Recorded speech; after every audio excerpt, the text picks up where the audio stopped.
galaxy is burning. Brother fights brother, and treason splits the Imperium of man. This is the Age of Darkness. Welcome to the Remembrancers Retreat, coming to you from within the depths of the Vengeful Spirit. Hello and welcome to the Remembrancers Retreat, a Warhammer 30k and Specialist Games podcast. Today it's me, Steven, and with me, thumping enthusiastically against the side of their amniotic caskets, are the shattered remains of Austin and Jesse. Yay! What's up? I mean, other than Being turned into a fucking dreadnought. Yeah, Thanks, Steven. whatever horrific injury caused me to be in this tank. Well, you could still talk, so that's all that matters. At least they didn't turn all the sensory portions off and stick me in a wall These like were- that fucking white console librarian. Mm-hmm. These are not the attachments I was kind of hoping for either. Yeah, well, at least both of you still have at least one arm and working mouths. Fuck. And that's all you need.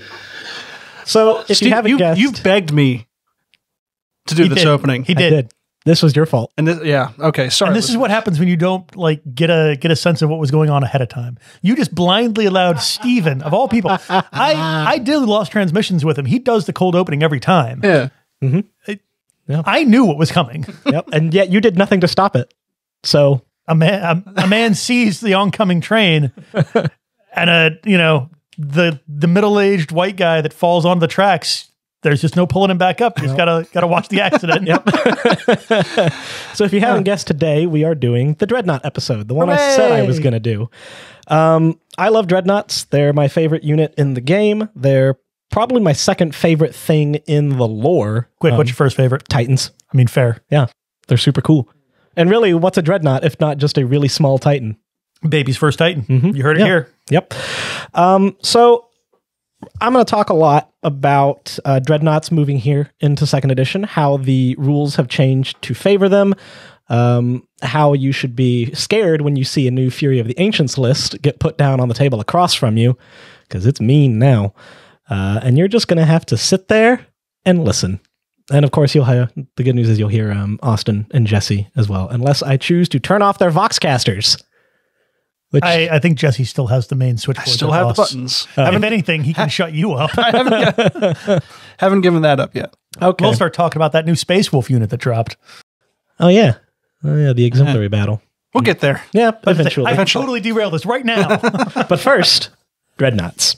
So, first things first, let's talk about a Dreadnought from 1st edition. The old Contemptor Dreadnought came in at 175 points in the Elite slot. It was a Weapon Skill 5, Ballistic Skill 5, Strength 7 Walker with Armor Value 13 on the front, 12 on the sides, 10 on the rear. It was Initiative 4 most often, with 3 attacks and 3 hull points. Its weapons were fairly standard, ranging anywhere from a free upgrade in the form of switching out the heavy bolter for a close combat weapon, switching out the close combat weapon for another heavy bolter. They ranged all the way up to 35 points for the heavy conversion beamer.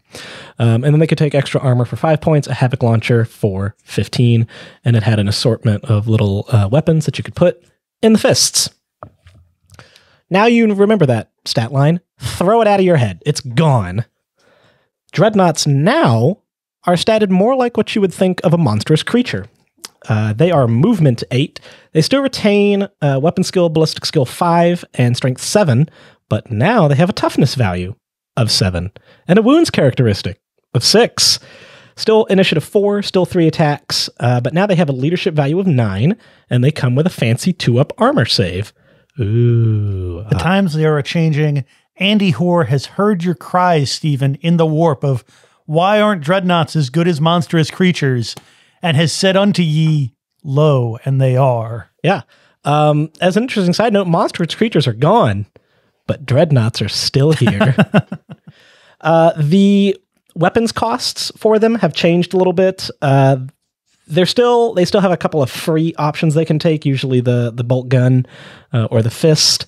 They now range, again, from 10 points at the cheapest. No, 5 points at the cheapest. You can have a fancy multi-melta for 5 points now. But The conversion beamer, formerly the most expensive weapon at 35 points, has gone down to 20 points. And their base cost the same. It's still 175. Yeah, still a 175 elite with the same choice. trick. Yep. They can't take extra armor anymore, but they can still take the Havoc Launcher. And they're not a tank. Yeah, what are they going to do with it? What are they going to do with it? Ignore shaken. All right. Oh, no. And now they can take helical targeting. So, in general, the price of a Contemptor has gone down, while the cost of the Contemptor itself is the same. Its most common weapons saw price reduction.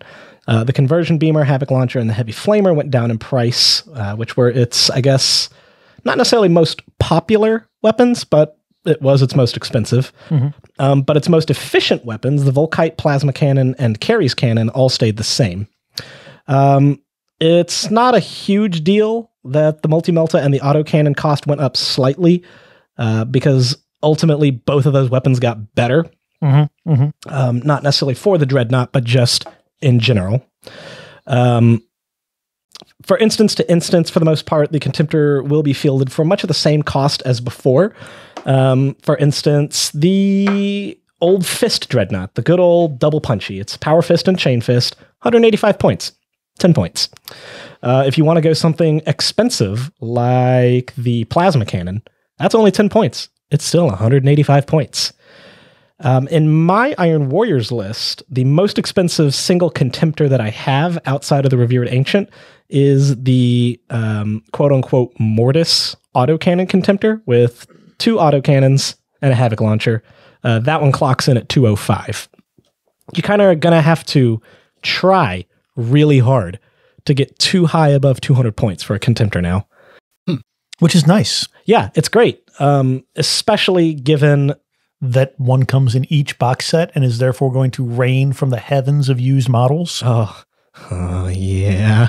It's going to be great. Steven's already just been walking over and snipping autocannons off people's sprues, and they're like, I guess it's... Yeah, what am I going to do with it? It was free. What am I going to do with it? No, autocannons are definitely a sleeper weapon in this edition now. Rending now, more shots. It did make... it was me that he did that too. I was a little hesitant because I was like, he wants this for a reason, and I'm going to pay that price at some point. The so iron price, you could say. You could as long as it's not your word bearers, because making them better, given the current climate. Well, it's like you could smell in the air. He's up to something. There's fuckery afoot. Don't know what it was just yet. And then suddenly your tanks start blowing up. It's fucking rending on. Yeah, Iron Warriors. What? Yeah, they're rending now. Autocannons rend now on a 6. What? Yep. And Iron Warriors autocannons hit strength 8 against vehicles. Autocannons can potentially punch into Land Raiders now. Jesus wept. Yeah, that's how I feel. With enough autocannons, you too can kill a big giant tank. I want that autocannon back. It's too late. It's already painted and on the Dreadnought. Damn it. I have a nice bendy resin autocannon to trade if you would like that. No, I got 6 more tables of AT terrain to paint. Oh, yeah. Well, what's one quickly dry brushed and washed autocannon? So a brief note on helical targeting. You'll notice I mentioned that earlier as just a 10-point upgrade for any Contemptor. The Mortis Contemptor is gone. With the changes to war gear, its profile has essentially been folded into the regular Contemptor. Originally running at 155 points, fulfilling the same role comes out at 185 points now with weapons. Like I said, my double autocannon Contemptor was 205. For basically running the exact thing that you would put on a Mortis, double guns and then a Havoc Launcher. So I'm not... You're mad about it. Don't say you're not mad about it. I'm not mad about it because you couldn't Talon Mortis Dreadnoughts. It's true. You couldn't Talon Mortis Dreadnoughts, and there was no way to take them out of the elite slot. Whereas now... But I see the look in your eyes. You're a little sad that there's one less Dreadnought in the world. Well, so... if you're trying to build a Mortis Dreadnought, you can expect to pay considerably more than before, but the wider access to Interceptor and the Deredeo Dreadnought being pushed more into a role of dedicated anti-air, I'm not sure that you're going to miss it that much. Hopefully not. I mean, especially since you got to use a reaction for Interceptor. Like, I've seen places, people being like, oh, everything's going to intercept. Like, the Interceptor rule says you still got to spend a reaction for it. Yeah. You don't get it for free. Yep. Helical targeting really just allows you to shoot, like, at aircraft. I thought Augury Scanner allows you to not burn one of your reaction points. Oh, it does. It does, but the helical targeting doesn't have that same caveat. So like if a Dreadnought intercepts with its helical targeting array, you're still going to have to pay for the still paying the price. Yep. All right. Yep. So like I said, the first major difference between the two editions here is that the Contemptor has a stat line more in line. Yeah, it's not a vehicle. Monstrous creature. Yes, it has a T value and wounds now. So instead of having armor value and its measly little 3 hull points. It also, interestingly enough, has lost its classification as a vehicle, with Dreadnought now being its own bespoke unit type with its own rules. Ooh, yes. The Dreadnought type has many advantages as vehicles in the way of fearless, firing weapons as if you had stood still, even if you didn't, and being able to squadron, although in this particular instance it's talons. And while a toughness of 7 makes them as durable as a tank, the notably do not suffer for the vehicle damage chart. There's no more one-shotting a Dreadnought. There's no more one-shotting a Dreadnought, and there are some downsides, though, I feel. Yeah. Namely in the poison or fleshbane. You got to re-roll, right? That's the thing. Successful wounds scored by attacks to poison or fleshbane special rule must be re-rolled against models with the Dreadnought unit type. However, a lot of those are like poison 2 up, Right. or something of that nature. And it's just, oh no. Yeah, Fleshbane by default is 2 up. Yeah. So. Yeah. Oh no. Right. It's now a 1 in 36 chance to fail instead of a 1 in 6. Right.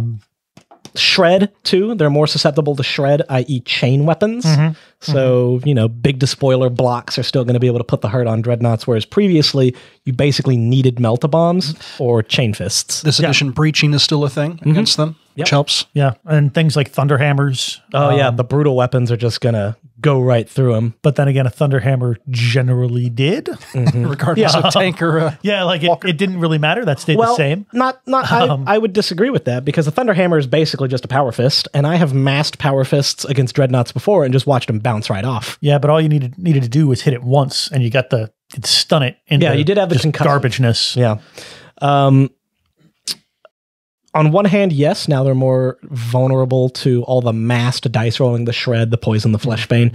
On the other hand, they still have a 2-up save. No, I think they've certainly become more survivable, even if they've become more susceptible to a wider range of weapons. In addition to not being able to be one-shotted, you can't slow them down by shaking or stunning them.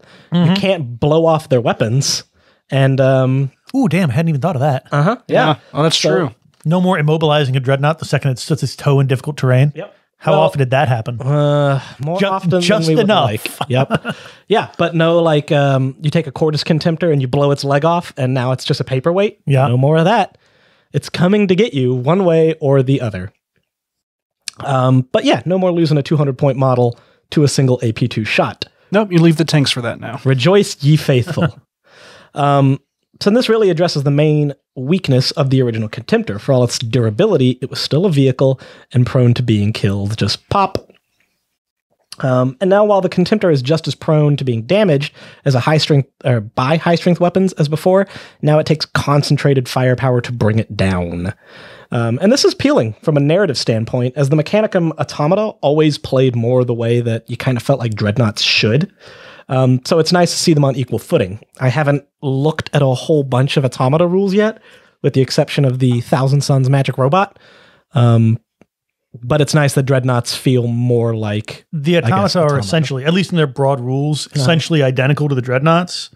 The main difference being Automata can't take reactions. Ooh, but which Dreadnought is an interesting twist. Yeah, which makes me think, because I remember they had a little sneak peek with the Mechanicum, that by the Magos having what maybe like a Cortex controller or something allows them to make reactions, would be my guess. Maybe. This does says one or more models can't make reactions, but the rules haven't come out yet for them. It wouldn't surprise you if they had something to get around that, just because reactions are so integral to the game. And I know at least one of our mech players likes a nice big robot stompy army. Because I remember one of their Warlord traits was like, they can take an extra reaction in each of the phases. Jesus Christ. Yeah, Arithmetic of War or something like that. Yeah. So that'd be my guess. Yeah. So we can see that Dreadnoughts now are more durable, especially Iron Hands Dreadnoughts, but we'll get into why Legiones Astartes is fantastic for them in a bit.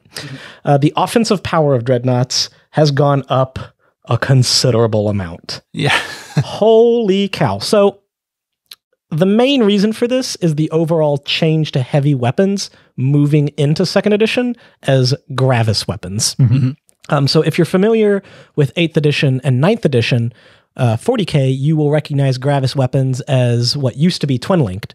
So instead of giving you the rerolls to misses, they just throw more dice, which was kind of always the narrative justification for the twin-linked rerolling misses, was just there's so much firepower, it's going to hit you. But Gravis weapons in Heresy still do the same thing. They just double the dice value while also retaining twin-linked. We took the best of both worlds. Yeah. So, Which honestly, I'm down for. yeah. So some vehicles still have like a twin-linked heavy bolter. Sure. But the Dreadnought bread and butter is the Gravis bolt cannon, which has the same stat line as a heavy bolter, but with heavy 6 twin-linked. You love to see it. I Which feel is like funny. that one. It's neat. They took the old stat where a heavy bolter now in 2nd edition has 4 shots. But the Gravis is like 3 shots like the old edition, but still twin-linked. Those extra 2 shots go into or for the reroll. Yeah. Gotcha. It's a lot of bullets. I'd like to think, because I'd heard ages ago when like the rumors of 2.0 were coming out, that a lot of 2.0's basic concepts were things that Alan Bly had been working on for like years, the last few years before he passed. And I'd like to think that one's like, Thanks, Alan Bly. Thanks, Alan Bly. That's delightful. So not only are the Dreadnoughts kind of rate of fire weapons, the autocannon, the bolt cannon, the carries actually stayed the same. Didn't change. That's okay. Didn't need to. Yeah. The blast weapons all got bigger. So the Gravis plasma cannon is a large blast. The Gravis thermal cannon, which is what replaced the multi-melta, is instead of just being a longer range melta gun, it's now a big, huge blast with melta. It's great. So this makes Dreadnought shooting way more dangerous because they have a ballistic skill of 5. They're hitting on 2s in most cases. So the rare one that they're going to roll is still going to, they're still going to re-roll it with the twin-linked and hit you with it. Austin is, seems to be having a revelation over there. I hadn't looked at the rules for Gravis plasma cannon because nothing that I currently own has one. And I mean, I love a good plasma weapon. You're welcome. You're welcome. You're welcome. Yeah.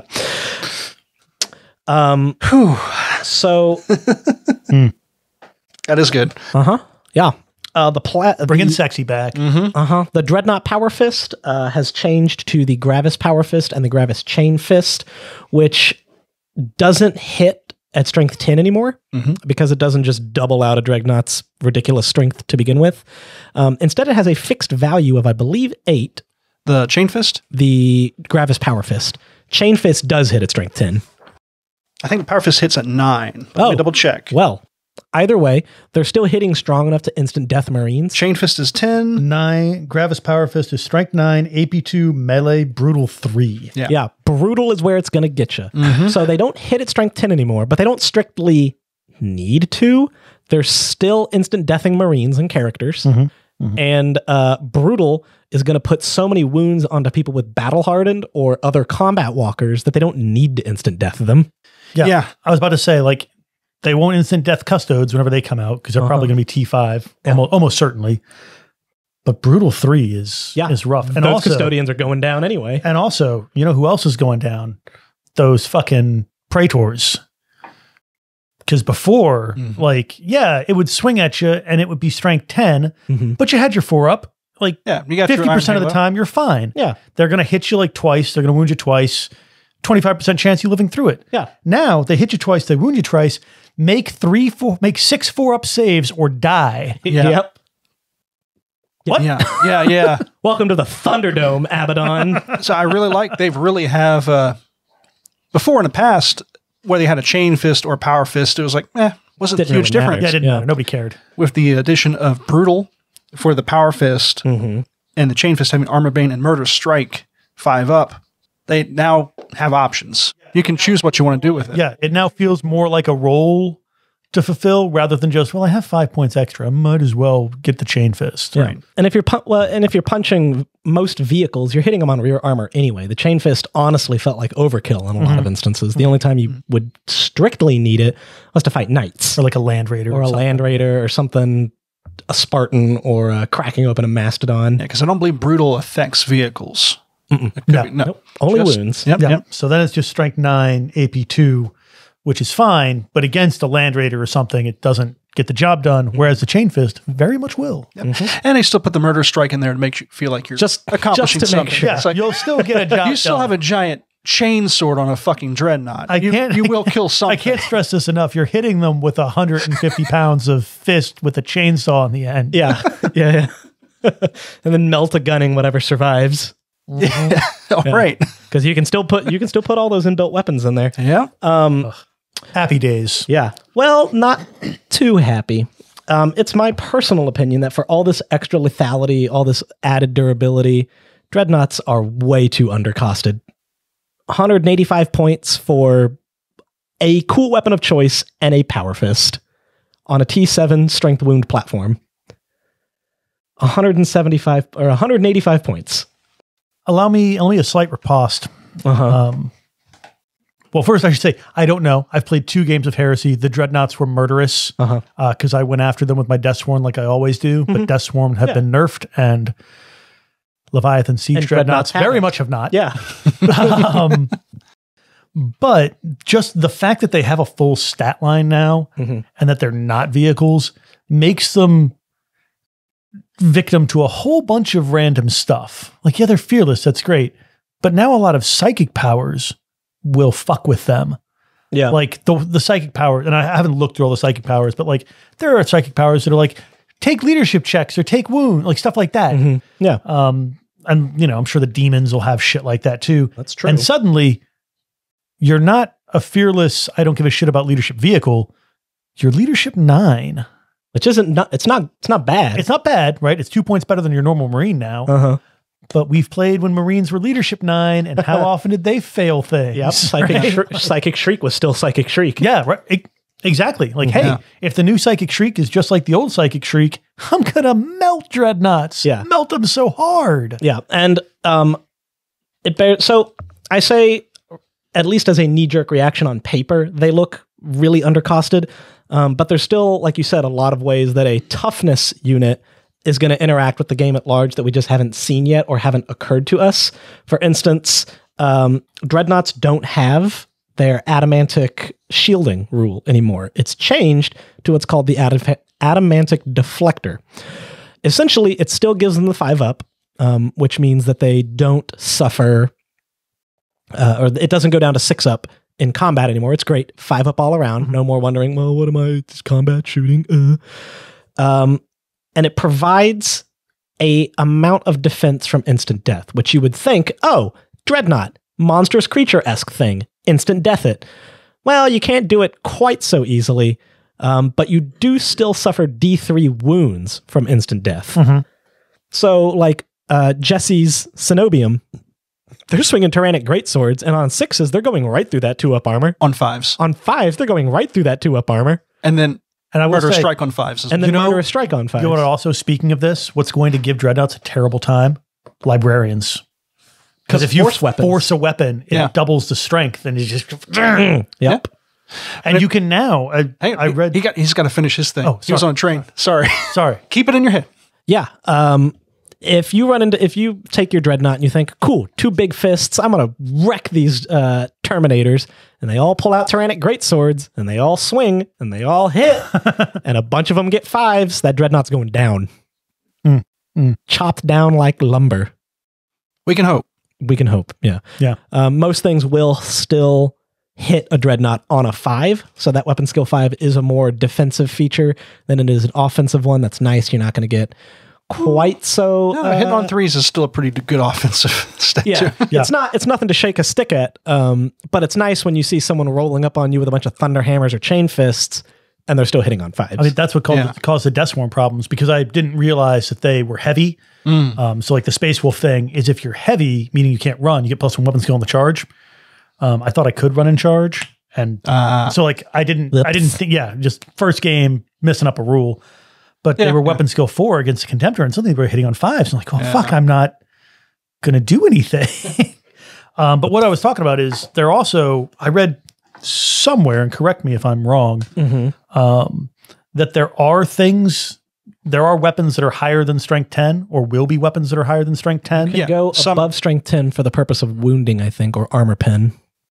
But also for the purpose of instant death. For a purpose of instant death. But it still counts as a 10 for wounding, right. But for instant death. Oh, so if you get you up to could strength theoretically 14, get up to strength 14, you could just death them. delete a Dreadnought. Yeah. Which I'm sure there's got to be some super heavy at some point, right? They don't make that rule for no reason. Yeah, well, I did read that rule somewhere. So what that would be interesting like is header for weapons or something. Is what the exact wording for having such a high strength weapon is, because Adamantic Deflector says that anytime it suffers a wound that has the instant death rule, it suffers D3 wounds instead of being outright destroyed. Now, if the wording for hitting something with a weapon that has a strength that is double or greater in toughness, is it that wound gains instant death? Correct. Yeah. So then Adamantic Deflector still protects against getting doubled out. Delightful. Yeah. Yeah, for all those strength 14 artillery shells that are going to be flying. Yeah. Keep going. I'll look at it and see if there's an actual. I know I've seen it too somewhere. Yeah. Although while we're on the subject of trying to kill a Dreadnought, massed power fists are now going to be a huge problem for it. Because whereas previously they basically needed 5s to wound or to glance a Dreadnought, which it could then still save off its 6-up. Now massed power fists only need 3s to wound a Dreadnought. And Terminators, right. And it goes through their armor because it's AP2. And Terminators have a decent number of attacks. They could still do it. Yeah, they'll have like probably 3 attacks each. Yeah. So like 5, that's 15 of them. Hitting on 5s probably. Yeah, because they're weapon skill 4 for some reason. Well, yeah, but you've got sexy ones, but still. So like what? You'll get 5 hits, which technically isn't enough because it's 6 wounds. Yep. Yeah. And you're not going to sweep a Dreadnought because it's fearless in combat. It is. Actually, it's fearless all the time. All the time. Yep. So I say that I talk about the cost, but really, we'll take that as a good opportunity to go into the Deredeo and the Leviathan Dreadnought, which I feel are costed more appropriately. The Leviathan enjoys all the strengths of a Contemptor, just turned up to 11. Yeah, this is on page 66 of your Liber Astartes or Liber Traitoris. Liber of choice. Yep. Strength 8, T8, 7 wounds. It is a beast of a machine to have to kill. Compared to the threats that a Contemptor faces, a Leviathan is somewhat better insulated against it. And 5 attacks. And it has 5 attacks. Which is what was my poor Deathsworn. Yep. Just bonk. So it's better insulated against just like massed power fists, massed chain fists, lots of thunder hammers. It still probably won't have a good day if you come after it with it, but you won't kill it right away. Rending and instant death are really its only threat. Sniper rifles, Elastus cannons, stuff like that. Stuff that just ignores the toughness and goes straight for the wound. High strength, low AP, or destroyer weapons are, of course, a threat, but those are a threat to everyone, so they're not especially noteworthy when you're trying to kill a Dreadnought. The Leviathan kept all its major drawbacks, though.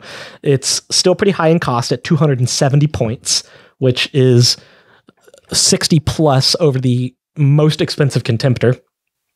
And it's slow by non-infantry standards. Its weapons are pretty short-ranged. Not that that's a huge deal when you are playing Dawn of War and the lines start getting close to each other. By the time turn 2 rolls around, you're in range to start shooting stuff. But it has the option to deep strike to cover those shortcomings. But as always, the deep striking Leviathan Dreadnought comes with a pretty high price tag. The Dreadnought drop pod is still 100 points.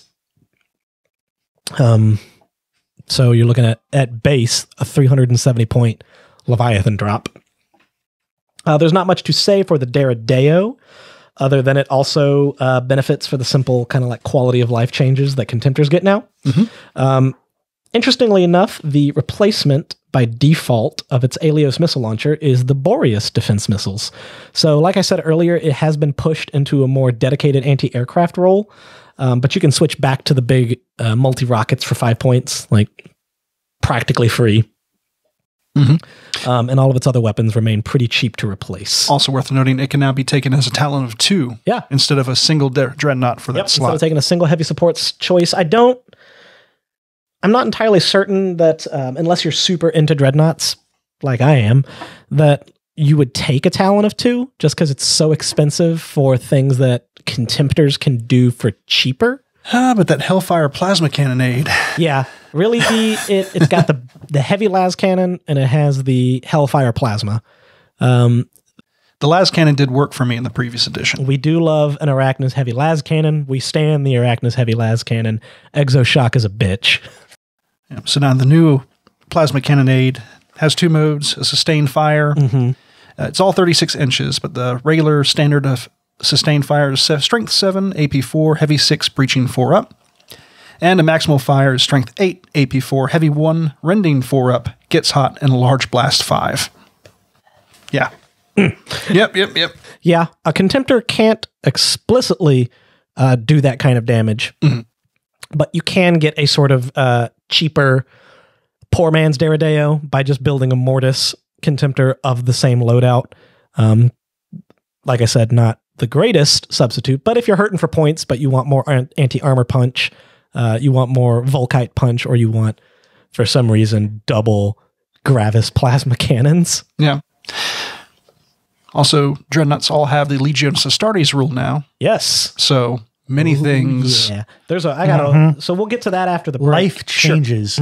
Like weapon skill 6 Space Wolf Dreadnought. Actually, or can they run? Can Dreadnoughts run? No, they're not infantry. But they can advance. But it doesn't. Not for the rule. Not advance. For the rule, they have to be infantry. For your Space Wolf. But on the charge, if they aren't infantry, +1 weapon skill. Oh, neat.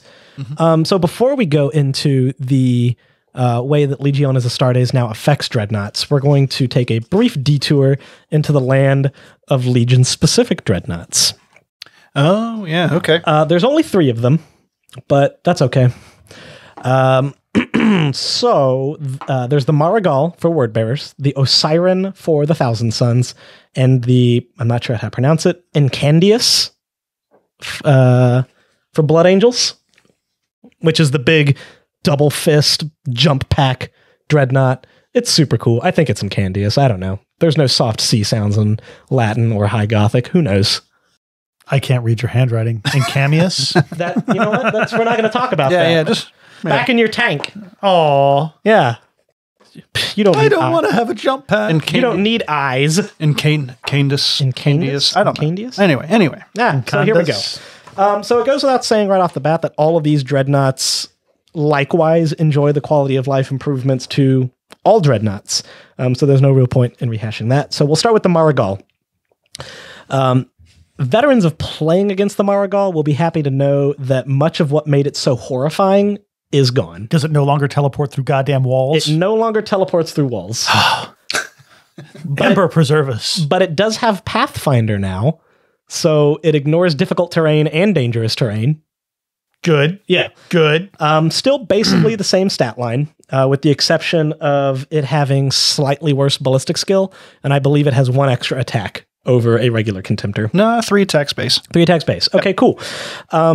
So much of the rules that was like, oh god, a Marigal, are gone. It doesn't teleport anymore. Can't go through walls.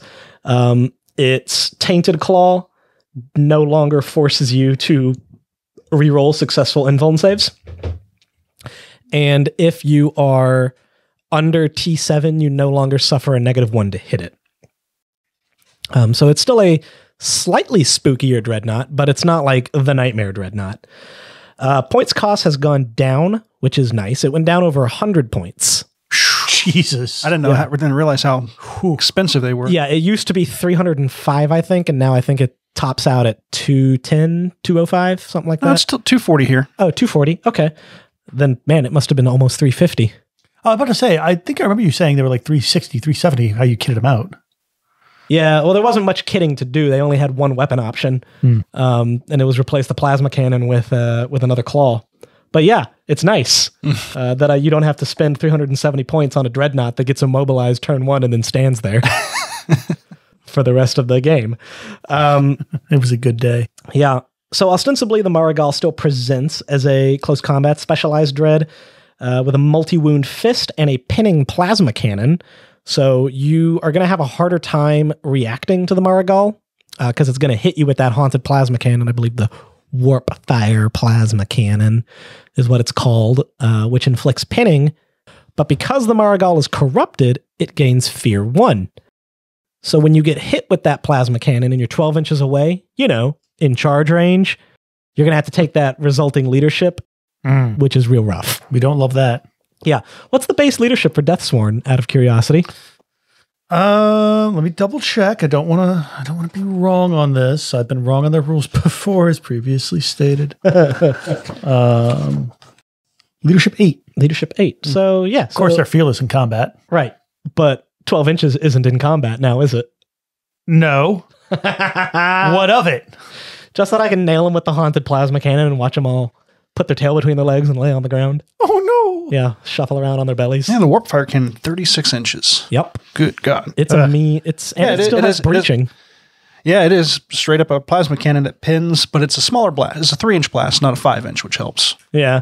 Not much. But it's only like every other plasma cannon I've ever fought through 8 editions. Yeah, it won't matter to Austin. He's like, what's different about this plasma cannon? It's better, at least. It's not rules-wise better, but it's more fun to play against than the old tainted plasma cannon, or ectoplasma cannon, whatever it was called, which used to have the howling death rule. As soon as you took a wound from it, take a leadership check as if you had taken 25% casualties. Yeah. So now it just pins you.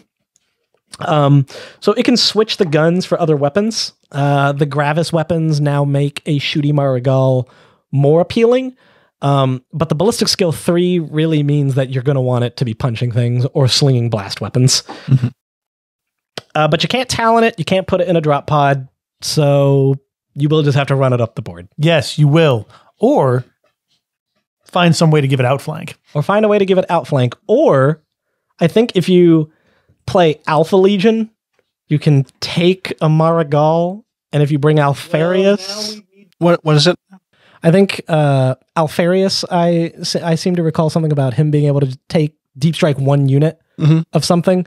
And if you play Alpha Legion, you could bring a Marigal with rewards of treason. Possibly. It is a Legiones Astartes word bearers unit, so.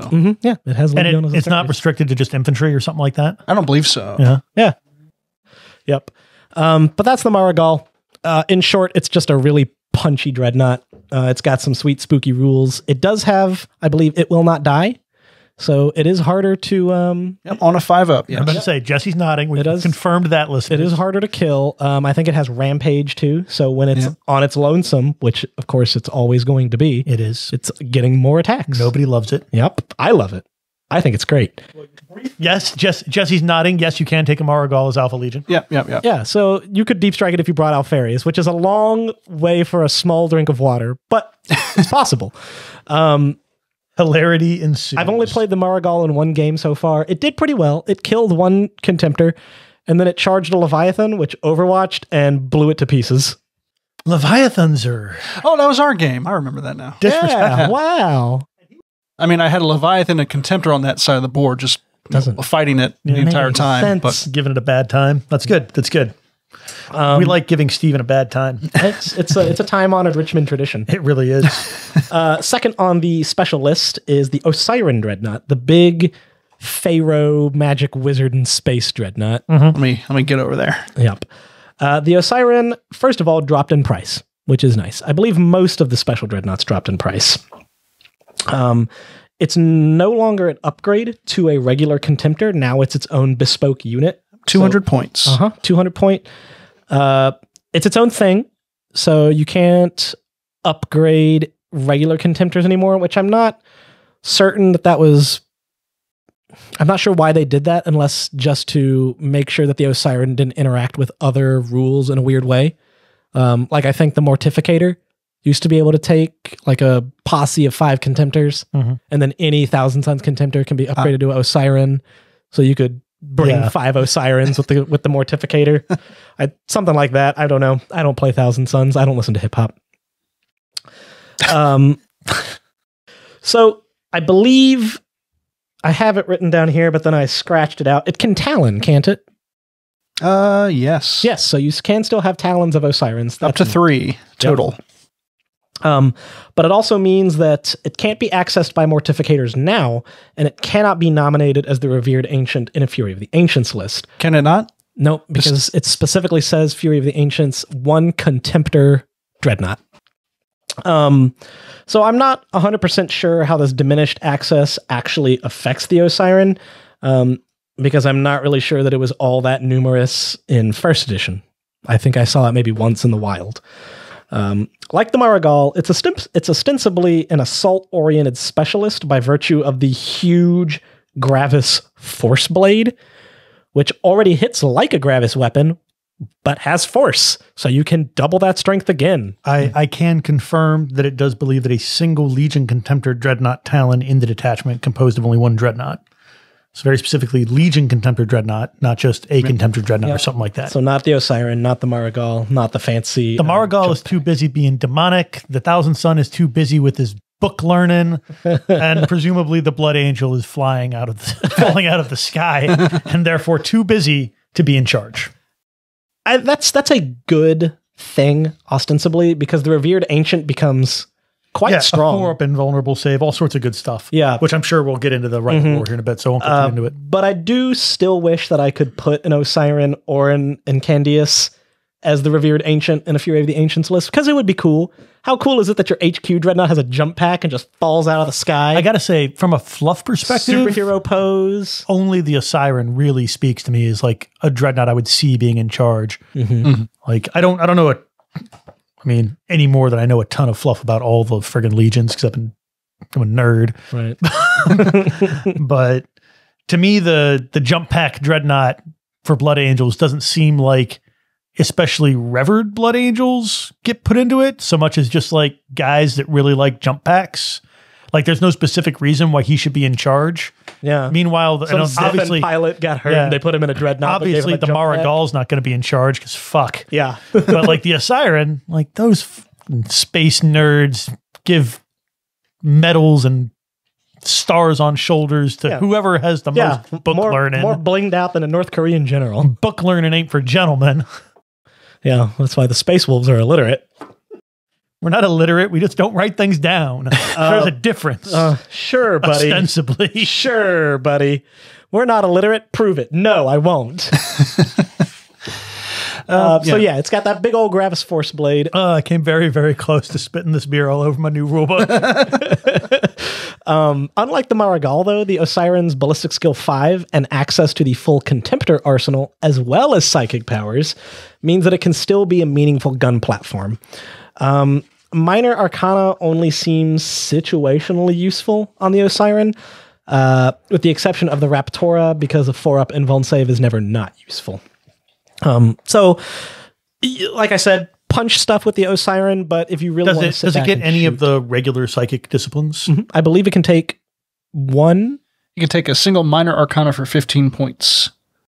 Maybe it's in the Thousand Suns rule that a Dreadnought can... Oh, that's the Prospering Arcana. It's a subtype psyker, so... But not any of like the main psychic disciplines. I don't remember off the top of my head, and y'all have. Oh, here we go. A Contemptor Osiren Dreadnought composed of a single model may be upgraded to an Osiren Magus Dreadnought and select a single psychic discipline from the core psychic discipline list. This is for 50 points. And as you said, there are some mean powers in there. Yeah, just anything with force is amazing. So this is Achaean Force. So yeah, Achaean Force is slightly different. I think it's just +2. Well, if he says you can get from the core psychic disciplines for the fancy one. Oh yeah, you can take regular force stuff. Yeah. I love what just immediately being reminded that they can take core powers, even though I have it written down here. Now you've caused me to doubt myself. There will be electroshock therapy for both of you after the cast is done. Ah, damn it. Yep. Can't go questioning the... Joke's on you. I'm into that shit. Why am I not surprised? It's the shot collars. Oh, yeah, that tracks. So how cool is it on a scale of 10 to 10 if you take an Osiren, give it Osiren Magos, give it the Anathema discipline, and it's just a Dreadnought summoning demons? Well, unfortunately, Steven, that's a 0 out of 10 because psychic powers aren't cool. Fuck out of here with your witchcraft. Space Wolves. Now the power of Fenris, on the other hand. Yeah, that's right. Completely natural. All phenomena. natural. Sure. You know whose energy that has? If Joe Rogan was a space marine, he would be a space wolf. One, rude. We all know that Joe Rogan would be a Black Templar because he's out of his goddamn mind. Yeah, man. I'm not Put that in your pipe and smoke it. I'm not doing psychic powers anymore, man. I'm all natural power of Fenris. I'm in the best shape of my life. All I eat is snow and dog shit. So we're talking early Joe Rogan was a space wolf. Yeah. Then managed to delve into the Black Templars. And, holy shit, this is awesome. Helbrecht, pull up that video. Just, wow, look at Sigismund. He could cut you in half. Play it again. Just, Jesus Christ. Look at him coming out of that termite. Holy fuck. Yep. Fuck you, Joe Rogan. So the third special Dreadnought, warp dust. Yeah. The third No special side effects. Dreadnought, Okay, I'm done. Psychic powers aren't cool. Stay in school unless that school teaches you psychic powers, and then leave immediately. and burn it down. Drink your milk. Incandius is the other special Dreadnought. Like I said, it's a big giant drop pod, jump pack contemptor. Yeah, nothing in the flavor text mentions it's especially revered. It says, we build this shit all the time on Anvilus for Blood Angels It's because for of both the pact. shits and the giggles. That's right. For fun and also profit. There's really not a whole lot to say for it. It punches, and it punches really, really hard. Yeah, it's essentially the exact same thing as a regular contemptor, but it falls out of the goddamn sky. Mm-hmm. And it's only 25 points more. Yeah, and or it has a jetpack for a turn. Yeah. For comparison, Well, I guess or, not and or. You got to pick one or the other. For comparison, a Dreadnought with actual fists instead of a gun comes in at 180 points. Nope, sorry, 185 points. All right, so for 15 points, you get to Deep Strike. Mm-hmm. Deep Strike. The Talons of Perdition. Explode on 6s, I believe. No. They are AP2, Melee, Shred, Brutal 2. So they're just God's own lightning claws, just ruining people. But Dreadnought sized. Yeah. Yeah, so Strength really, 7 just going at it. You can't put them in a Talon. You can Deep Strike them with a jump pack. That's pretty cool. It's just it's nice that you can get a punchy Dreadnought for only slightly more points and get a little extra for your trouble. Mm-hmm. That's most of it. And it's a fast attack slot.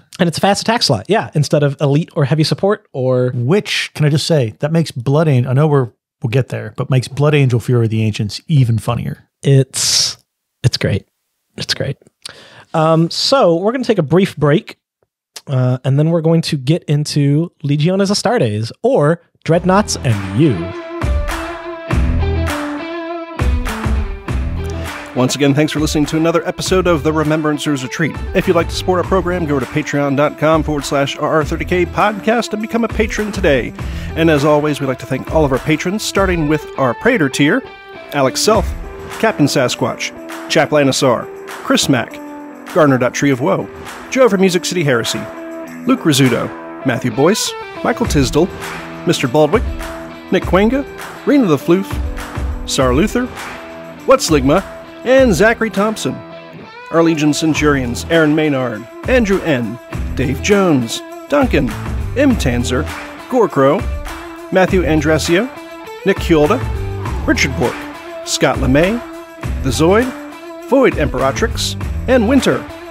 And finally, our Legion Sergeants, Agrippina, Aircraft Terrier, Bulfarius, Ched Cheeseman, Dale Jones, Emily O'Hare, Garrett Lowe, Hard Fries, Jay DeSales, John, Jonathan Crane, Carl, Nick Gillen, Noah Atkins, and Travis Smith. Once again, thank you all to all of our patrons. If you'd like to come and support our program, go over to patreon.com/RR30K podcast. Okay. And we're back, maybe? Or do you need a few minutes? We're back, question mark. Question mark? Yes. Austin and Jesse, the rites of awakening have been completed. They've been mounted into their Dreadnought chassis. But now there's some slight confusion. They don't know which legions they want to be inducted into, which... That's a goddamn lie, and you know it. Which, for the purpose of this narrative episode, we're going to ignore the fact that they both love Space Wolves and Dark Angels, respectively. Not... the Space Wolf guy doesn't love the Dark Angels, and the Dark Angel guy doesn't love the Space Wolves, but what you gonna do? We're all on the same side, supposedly. Could be worse. We could be Thousand Suns. Yeah. So we will be double dipping a little bit into Legiones Astartes stuff, but that's just the nature of this beast. We'll definitely have, as we have done with Alpha Legion and Space Wolves, a deep dive into each of those Legiones Astartes armies in the future episodes. Yes, we'll try to keep it just Dreadnought related. Concise. Yeah. So, before we get into that, we'll talk briefly about the Fury of the Ancients. So that is a rite of war now.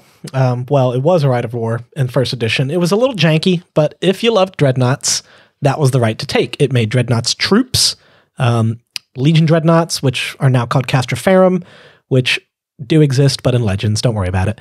And Contenders became troops. You needed the Master of the Legion, a Primus Medicae, and a Forge Lord. It was a bit clumsy. You gave up a victory point every time a Dreadnought died. And Dreadnoughts died a lot. And Dreadnoughts died a lot. Now, only Contemptors are troops. You cannot have a heavy support choice that isn't a Dreadnought. Rather, you can't have more than one that isn't a Dreadnought. So like a tank squadron you could have and then fill out the rest of Dreadnoughts. But really... same for fast attack. Same for fast attack as well, yeah. But really, you're just bringing Derrideas and Leviathans in your heavy support. So deal with it. The HQ tax is gone, although now if you do want to add Centurions, you can only add Primus Medicaes, Forge Lords, or Mortificators. And more importantly... all of your troops, all of your compulsory troops have to be Dreadnoughts. So you can't really pay like a tax of cheap tacticals and then fill out everything else with Dreadnoughts. Just buy Dreadnoughts. It's fun. And then the cool part is the Revered Ancient. So one Dreadnought in your army gets moved over into the HQ slot. He pays 40 points to upgrade his 5-up invulnerable save to a 4-up invulnerable save. And he gets the character subtype, which means he is your Warlord, and he gets a Warlord trait. It's very cool. So we're going to be going into what makes cool Revered Ancients and what makes individual good Legion Dreadnoughts. Should also point out, this is only for primary detachments. Yes. No Dreadnought allied fun times. Yep. Thanks, whoever balanced this one. I don't know you by name. Do any of them gain line? Probably a good idea. Yes. Dreadnoughts in the troop choice gain line. Taken as compulsory troops in the detachment gain line. So presumably just 2 6. talons of them. Yeah, I guess so. Yeah, only 6 total Dreadnoughts. Huh. Yes. Oh, you also can't seize the initiative. Whoops. Oh, no. Or have allies. Whoops. Or have fortifications. Whoops. Anyway, that's right. We all have our crosses to bear. Yeah, anyway, that's Fury of the Ancients. We're all doing our best with what the Emperor gave us. And it is wildly better than it was. It has moved from actively bad, like you only took it because you loved Dreadnoughts and had Dreadnoughts in your heart. Yep. Your heart is a Dreadnought. Now, just kind of anybody that kind of likes Dreadnoughts can give this a whirl and not feel like they're automatically losing the game. Anyway, getting on down into the legions. So Dreadnoughts now have Legiones Astartes, like I said, which means they all gain their Legion rules, which is cool. Some Legion rules have specific accommodations for things that aren't infantry. Sometimes they'll mention a Dreadnought by name, or rather they will mention the Dreadnought type by name. But otherwise, just assume that whatever your Legiones Astartes trait is, you get being a Dreadnought. And naturally, we'll go in numerical order because we're not savages. No one starts with the Alpha Legion, right? Never. Well, technically, you always start with the Alpha Legion. They're everywhere. And we'll start with Dark Angels. My turn. So Dark Angels, for their Legiones Astartes rules, they have what is known as the Hexagrammaton, which by now you're probably aware of. There are 6 wings, each with a minor bonus to boost up a unit of your choice. And looking through here, I could go through all the wings right now, but at the moment, I'm going to go through the 3 that I think might be the most useful for Dreadnoughts. The first one being the Dreadwing unit subtype. This reduces the strength of all attacks made against a unit with Dreadwing with Flame, Plasma, Volkite, and Phosphex weapons by 1, and force all attacks made against them with Poison X special rule to increase the roll needed to wound by 1 to a maximum of 6 up. Yeah. Which, combined with the Dreadnoughts forcing rerolls on poisoned attacks, kind of gives it a nice boost. So yeah, helps them. Dreadwing is very good for a little increased defense on your Dreadnought. The next one is Iron Wing. All models in a unit under the effect of this unit subtype may reroll fail to hit rolls of 1 when targeting enemy models with a vehicle unit type. And additionally, a model with this subtype and vehicle unit type makes snapshots at PS2 instead of 1, so it doesn't matter. But that's a cool tank hunting Dreadnought. Yes, tank hunting and fail to hit rolls. It could be either shooting or in close combat. So regardless of how you kit them out, they reroll 1s against vehicles. And the last one for this little section, I'm going to say the Firewing unit subtype. Firewing units get a bonus of +1 to wound when attacking units that contain at least 1 model with the independent character's special rule. Ooh. So while many of its weapons are high strength, and that +1 to wound doesn't really matter, because rolls of 1 always fail regardless of...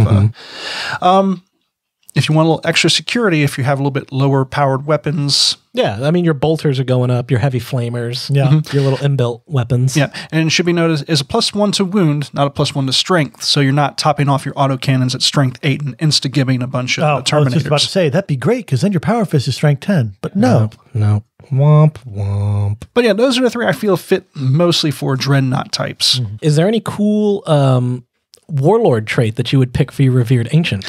Right, Warlord traits. So for that, it's kind of hard to say. I don't think necessarily for Dark Angels it would make too much of a difference. And without going too detailed with Warlord traits, there's this Marshal of the Crown, which gives him a +1 to leadership, which... I mean, leadership 10's never bad.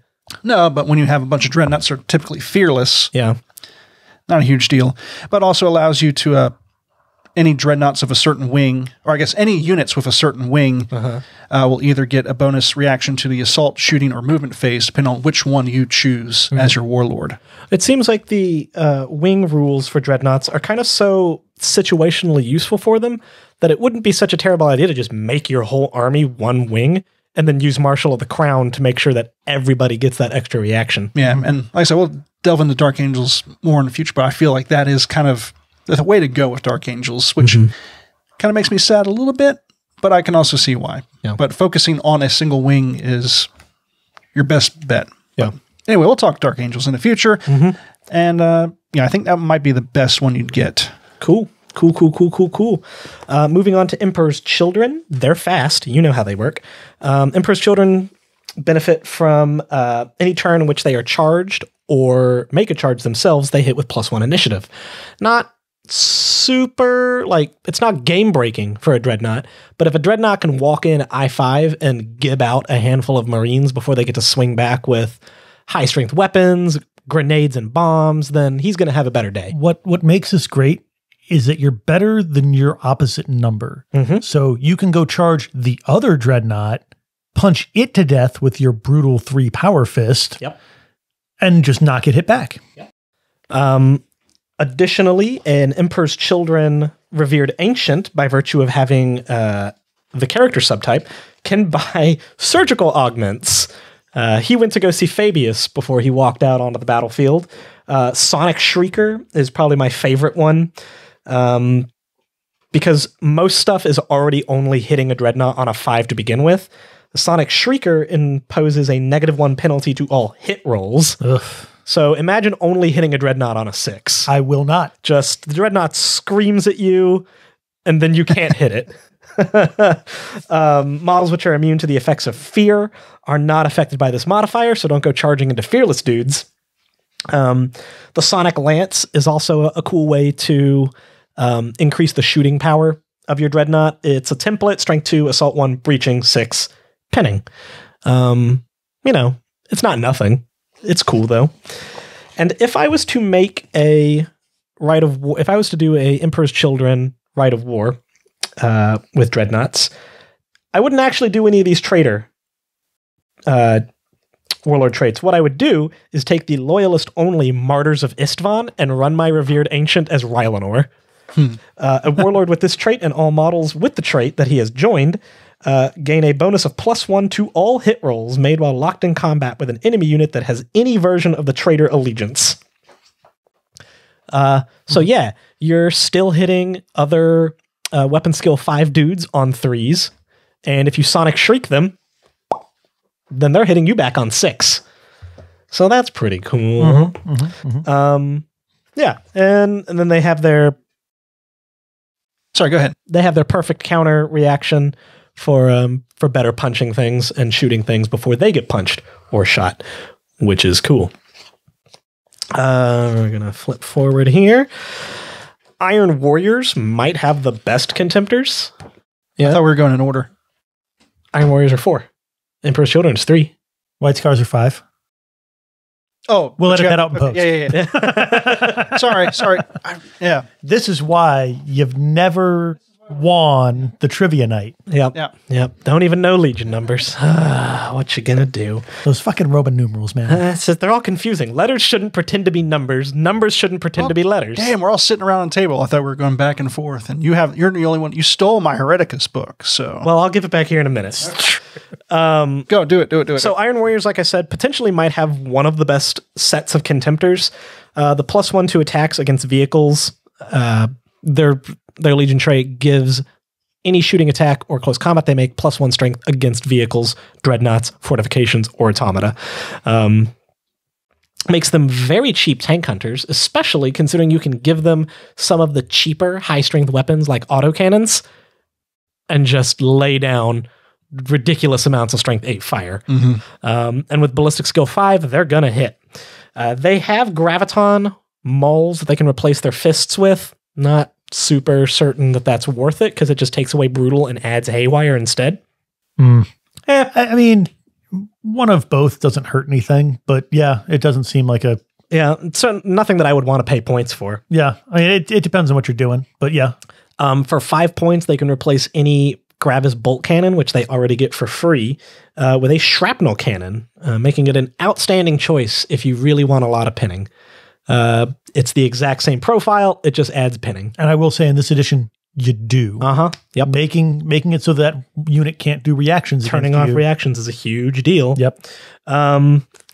If I was to take a Warlord trait for my Revered Ancient, and I am, because that's what my Fury of the Ancients list is, it's Tyrant of the Lysatra, which is also neat and fluffy, because the Lysatra are the burned men. The forefront of any attack, they're like dishonored officers. So the guys who are most likely to get interred in Dreadnoughts. And it gets a little wordy, but basically, anytime the first thing it does is it takes a heavy weapon that the Warlord is equipped with and gives it an extra shot. So if I'm going to put, say, a Volkite dual culverin, which I believe is heavy 5, I think. I think it's maybe 6, I thought. But let me check real quick. Might be. It's a lot of shots, and Tyrant of the Lysatra adds another shot. Now, it does give it gets hot, but with Twin Linked, that's not that big of a concern. And the guy has a 2-up armor save, so like he's doing good. But the really cool part... Heavy 6, Deflagrate, Twin Linked. Nice. Strength 6, AP 5. So it'll be Heavy 7 with Deflagrate, which is pretty cool. But the really cool part that I like about this Warlord trait is anytime somebody shoots at your Warlord, he has to take the return fire reaction. And it doesn't count against the allotments for that phase. That's rude for a Dreadnought. So you shoot at the Dreadnought, he turns around and fires back with a Heavy 7 Volkite gun. Now, he can't take any more reactions in that phase. Correct. But it doesn't take up the reaction allotment. Yeah. Correct. Or he can either do Return Fire or the Iron Warrior special one, Bitter Fury, which is like Return Fire, but it doubles the dice value of whatever weapon you're using and adds gets hot. Jesus. So, but who cares? You've got a 2-up armor save. Someone shoots him with a bolter, he turns around and lays down 14 culverin shots. Don't like that. Yep. Don't like that at all. I do. Don't shoot at my buddy. That's basically how that goes. But that's Iron Warriors right there. They're pretty cool. They're very cheap, very efficient. All right. So now we're going to White Scars. Yay! Hooray! They are swift of action, and they'll give your Dreadnoughts +1 to their movement characteristic. That's a movement 9 Dreadnought. It's a movement 9 Dreadnought, boys. And it's already hard enough to get away from Dreadnoughts because they move faster than anything else with legs. Yeah, right? They're coming at you. Uh-huh. Got them long strides. Yep. And the Warlord trait I would take with White Scars is Bloody-Handed. That's right, a core Warlord trait. Why, you ask? Because none of the White Scar Warlord traits affect Dreadnoughts at all. Very specifically, they do jet bikes, it's infantry, it's units you've joined, it's give everybody with the Legiones Astartes, White Scars Fearless. All great, doesn't apply to Dreadnoughts. Doesn't apply to So Dreadnoughts. instead, I would say, because Bloody-Handed, any combat with at least one friendly model within 12 inches of this Warlord, or combat which includes this Warlord, gains a bonus of +1 to the number of wounds caused for the purpose of combat res. Yeah. That's important because for Dreadnoughts, you know, sometimes you whiff and you do no wounds. You right? already have a small number of attacks. Yeah. Yeah, you have a small number of attacks, but importantly, wounds don't normally get done back to you. And that might change a little bit this edition because you have toughness value and 6s happen more than armor pens. But hey, you get +1 to your combat res. Yeah, you've always got a Vexilla. Yeah, how many times do my militia want to combat for having +1 to the combat res? All the goddamn time. More times than Night Lords players would like to remember. I also wouldn't sleep on their the White Scar's advanced reaction, where when an enemy, in the movement phase, if you're within 12 inches of an enemy movement, you get to make your normal movement towards that enemy. Oh, yeah. A double fist talon just... So you just Come charge at up me, 9 bro. inches more after they're done moving. Yeah. Yeah. Good chance that they won't be able to escape you in the next charge phase. It's true. White Scar's Rite of War, if you're bringing just like a regular Dreadnought, the answer is none of them. Well, none of them specifically benefit a Dreadnought. Right. However, what I do really like is pairing up a Dreadnought. And again, this isn't Fury of the Ancients, obviously, with a Stormseer, because what you can do is a Stormseer has this psychic power called the Call of the Wind. So the guy can give Fleet 2 to all friendly units within 6 inches of the Psyker, or do a psychic check and give them Fleet 4. And since it's not a vehicle, you can make your damn Dreadnought, which already goes 9 inches, Wow. go 11 or 13 inches. That's great. And that, my friends, is what we call a fun time. Yeah. Just put rollerblades under his feet and he's just Going away. yeah, he's coming to get you. Yeah, so that's the fun of White Scars, which is surprisingly fun for a legion that's not super known for Dreadnoughts. For Dreadnoughts, yeah. Just the Usain Bolt of Dreadnoughts, though. Yeah, it's coming right at you. Another legion not known for Dreadnoughts, Space Wolves. Yeah. Which Jesse and I haven't discussed it. I'm just going to roll right into Space Wolves. Sure. This is also fairly simple. Just mute this part later. As I already said, Space Wolf Dreadnoughts get +1 weapon skill on any turn in which they successfully charge, even if the charge would be disordered, which is amazing. Because again, like that Emperor's Children Dreadnought, it's about being slightly better than your opposite number and making an enemy Dreadnought hit you on 5s.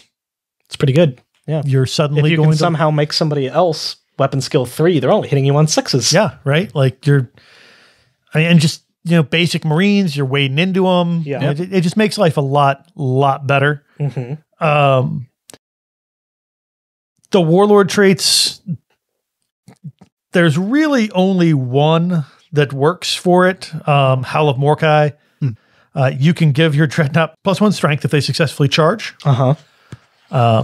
Which is just fun, right? Does give you that strength 10. Again, the Rites of War, none of them super speak to it. Although for the Black Watch, you can give them Hatred Traitor and Preferred Enemy Primarch. So if you ever wanted a Dreadnought to go fight Primarchs, a Space Wolf Dreadnought in the Black Watch, And that to me is also very fluffy because the Black Watch, it's the watch packs, right? Yeah. Which we will have talked about already. The one sent to guard all the Primarchs from fuckery. Yeah. Of course that'd be a Dreadnought or two. Yeah, the Tattletales. Well, yeah. Harsh. No one likes a tattle. Not guarding the Primarchs from fuckery. Watching the Primarchs for fuckery. They're guarding the Imperium against the fuckery of the Primarchs. Yes. Yeah. Should have been more specific there. Just the Titanic balls on Lehman Russ. Hey, go watch my brother. I will. Yeah, no. All of them. Yeah, all of them. And make sure they do what they tell you. I will say they did beat fucking Night Haunter like he was I don't know. The correct analogy. The watch pack that got sent to watch the Night Haunter boarded No, they had a bad time, but the ones those guys got kicked and stabbed to death. But the ones that got sent to watch Gulliman, beat the dog shit out of Night Haunter. Yeah. They got revenge for sure. It's the best part is they probably didn't know about what happened to the guys that got on. 100% did not. Why can't I think of the flagship for the Night Lords? That's a good question. What's it called? Nightfall. Is it? Okay. The Nightfall. Yeah. And then again, you of all people. Again, it's fun to pair them up with the Caster of Runes. Because instead of making a shooting attack, this guy can give units composed entirely of infantry, cavalry, or dreadnoughts shrouded 5 up, or take a psychic test shrouded 3 up. Ooh! So come at me, bro. That's good. Yeah, that's good because otherwise you'd have to use an evade reaction to get that same result. Well, to get the basics, right? Yeah. You get 3 up shrouded, my friend. Don't like that. Do it all day. All day. That's upsetting. It's delightful. It's delightful. I'm here for it. I've got a couple of Contemptors. I have a third now. I'll buy them from you. Go fuck yourself. Anyway. But talk to me later. Yep. 7th Legion, Imperial Fists. Discipline Resolve, +1 to all hit rolls with any auto weapon or bolt weapon as part of any shooting attack. With a BS of 5, it's not super helpful on that.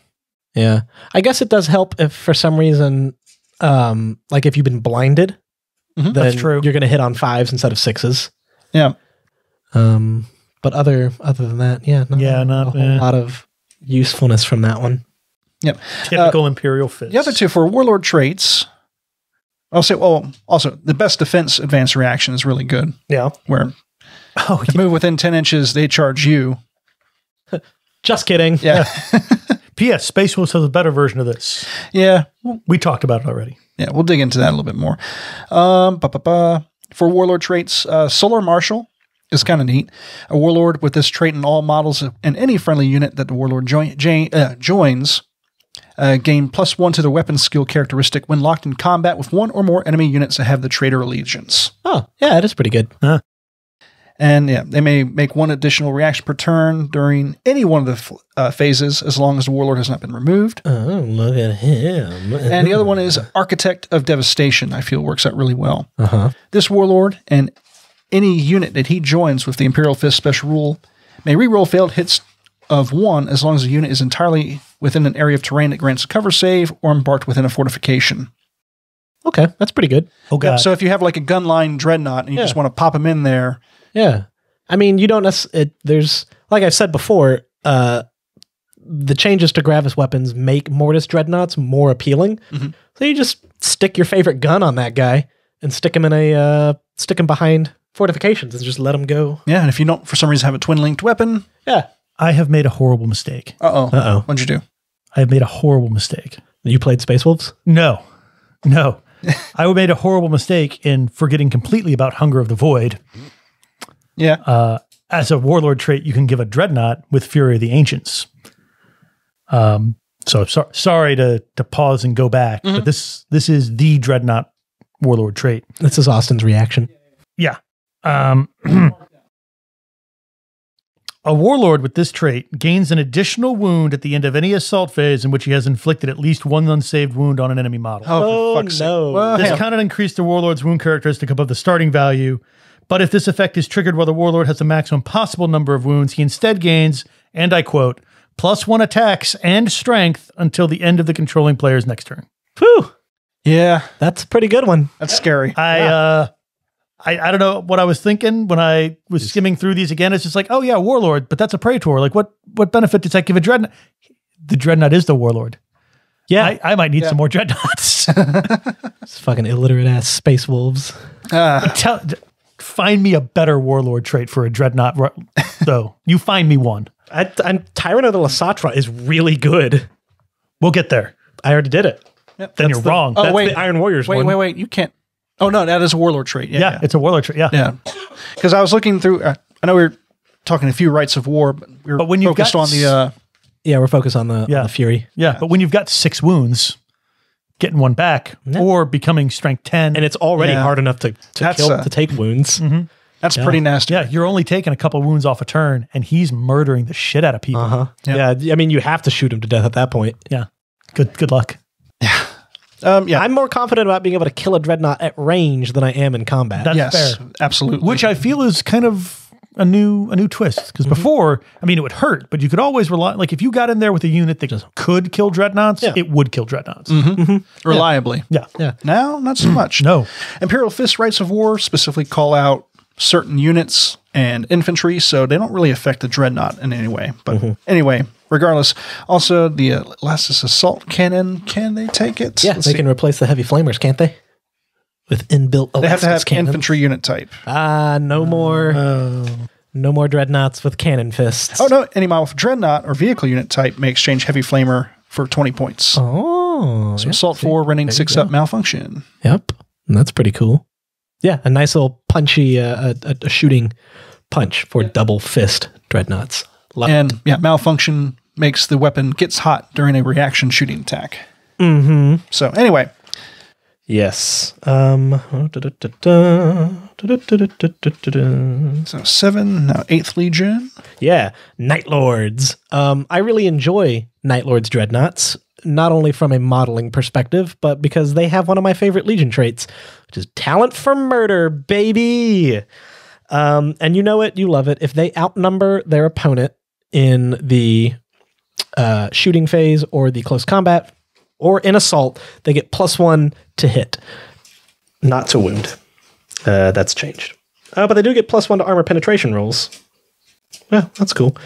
Now, the only problem to that is that Dreadnoughts don't actually outnumber stuff all that often because there's only one of them, and for some reason, they don't have a version of the bulky rule. Huh. And they don't count wounds anymore? Nope. But, oops. Like Austin said earlier, it's all about making you better than your opposite number. Actually, never mind. Now that I'm talking through this, they never benefit from it because one, the only way to outnumber, you'd have to fight someone who's not there. You'd have to be a 0. Well, you could charge 2 Dreadnoughts into one enemy Dreadnought. That is true. But that's kind of winning already. It's a long way for a small drink of water. You're 4 times as good to begin with. Yeah. That's right, buddies. Not twice as good, 4 times. Look it up. Armored Warfare. Thanks, pal. So unfortunately, talent for murder, like many Dreadnought traits we'll see, don't actually benefit the Contemptor all that much. But the better part of Valor, their advanced reaction, is nice if you're about to get charged by something that you don't want to die to, because your Dreadnoughts are expensive. They're anywhere between 175 to 200 and something points a model. So you're about to get charged by a group of Terminators with a chain fist, back away. Just walk away. Knock it to the side, walk away. Simple self-defense mechanics. But I do enjoy the Jetic Clanlord Warlord trait for a Revered Ancient. So a Warlord with this trait and everybody that joins gains counterattack. And like Austin said, about being better than your opposite number. If a Dreadnought's coming to get you, that's fine. Crack your knuckles, it's counterattack time. Hit him once before he actually gets to hurt you. The more crucial part to that, though, is that they ignore all penalties to movement and charge distances due to terrain, and they may re-roll any failed dangerous terrain tests they are called upon to make. So, kind of like the White Scars Dreadnought, but in a different direction. He's just got rollerblades. He's going along. He's super fast. You could buy Trophies of Judgment for your Revered Ancient, which gives him fear. More useful when you're trying to get stuff swept because, -1 is never a bad thing. Fear is always good. Yep. And then Prey Sight you could buy from as well if you're playing night fighting, and there's a good chance you're playing night fighting. Prey Sight is not limited just to infantry. Dreadnoughts can buy it for 15 points, and that'll allow them to see everything in the dark. Yep. Dreadnoughts for the Night Lords. Pretty simple. Which I believe brings us to number 9. Yep. The Blood Angels. In Carmine Fury, not doing a whole hell of a lot for Dreadnoughts. You get 1 lower result to wound than they would normally, to a minimum of 2 up. So like if you need 3s to wound, you need 2s to wound, but it's only when they've successfully charged a enemy unit, and you're generally beating things to death with your Strength 9 fists. However, again, beating your opposite number, it does help. Well, no, really, because you're still 7 on 9. Yeah, I'm just still looking at 2s. Well, yeah, and it's to wound. Yeah, so is the answer here. Which unfortunately is the exact same thing I say to their Warlord traits, except for in Carmine Paladin. Loyalist only, he gets Fear 1. However, he increases the value of his Fear special rule by 1 at the end of the assault phase in which combat is won to a maximum of Fear 4. Wow. Oh my God. So if you keep winning combats, And you're a Dreadnought, so there's no reason you won't. Yeah, people become more and more afraid of you and break easier and easier. And it's not like win and sweat, right? You just have to win. So you're in, somebody tries to tar pit you with a 20-man. You kill 4. Right. Kill 4 dudes. Fear 1. Hey, he made it. Yeah. Kill another one. Now you're Fear 2. So it just keeps stacking as long as he's in combat and winning. And really, he's Charlie Sheen, the Dreadnought. Sure, he's Charlie. We can only Sheen, make one celebrity reference per episode. We've one celebrity reference per normal sized episode.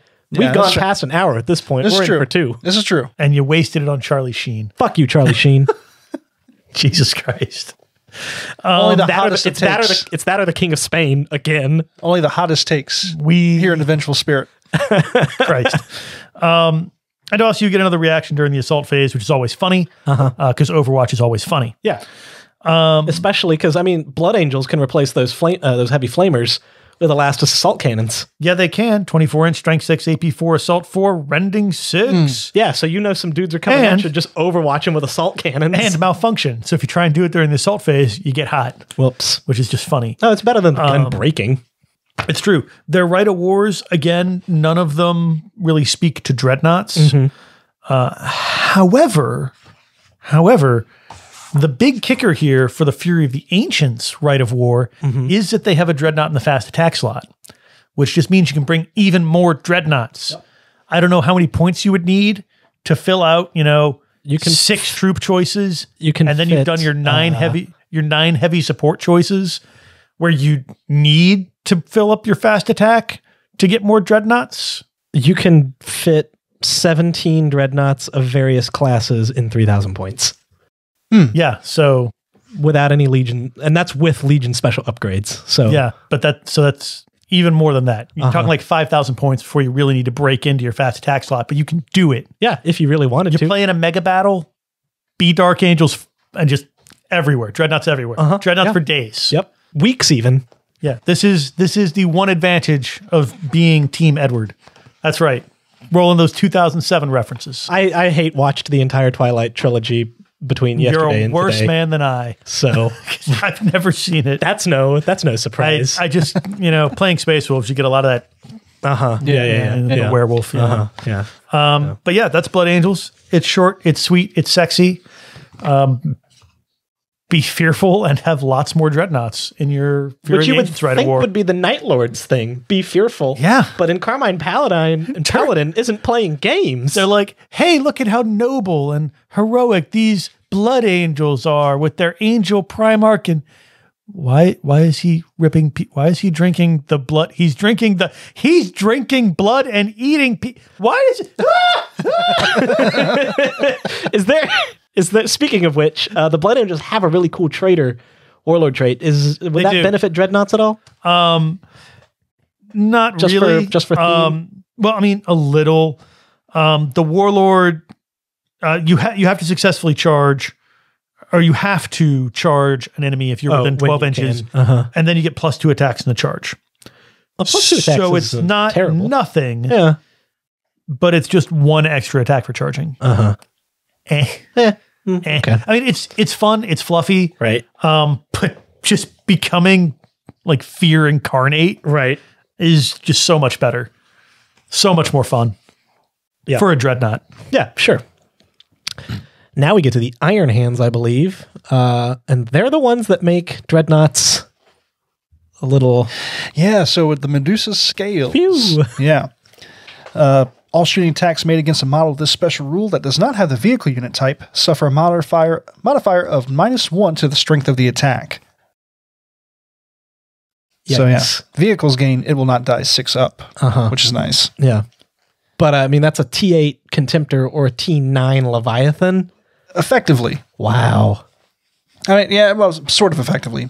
I don't think it really matters for instant death rules or anything, typically. Yeah, sure. Their advanced reaction during opponent's assault phase. You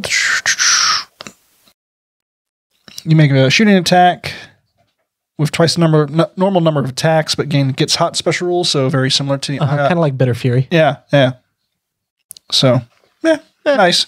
Warlord traits, none that really super stick out at me. However, the Loyalist from Hell's Heart gives a Warlord and any model in a unit he joins the Fear 1 special rule. And should the Warlord be reduced to 0 wounds, the controlling player may choose to inflict D6 automatic hits upon the unit whose attacks cause the final wounds. Hey, there's where your Deathsworn went. Yeah, either with your... straight to hell. Yeah, either with one weapon from a shooting attack, if they died from a shooting attack, or using one of the melee weapons if they lost as part of an assault. If for some reason he's just deleted from anything, he's no effect.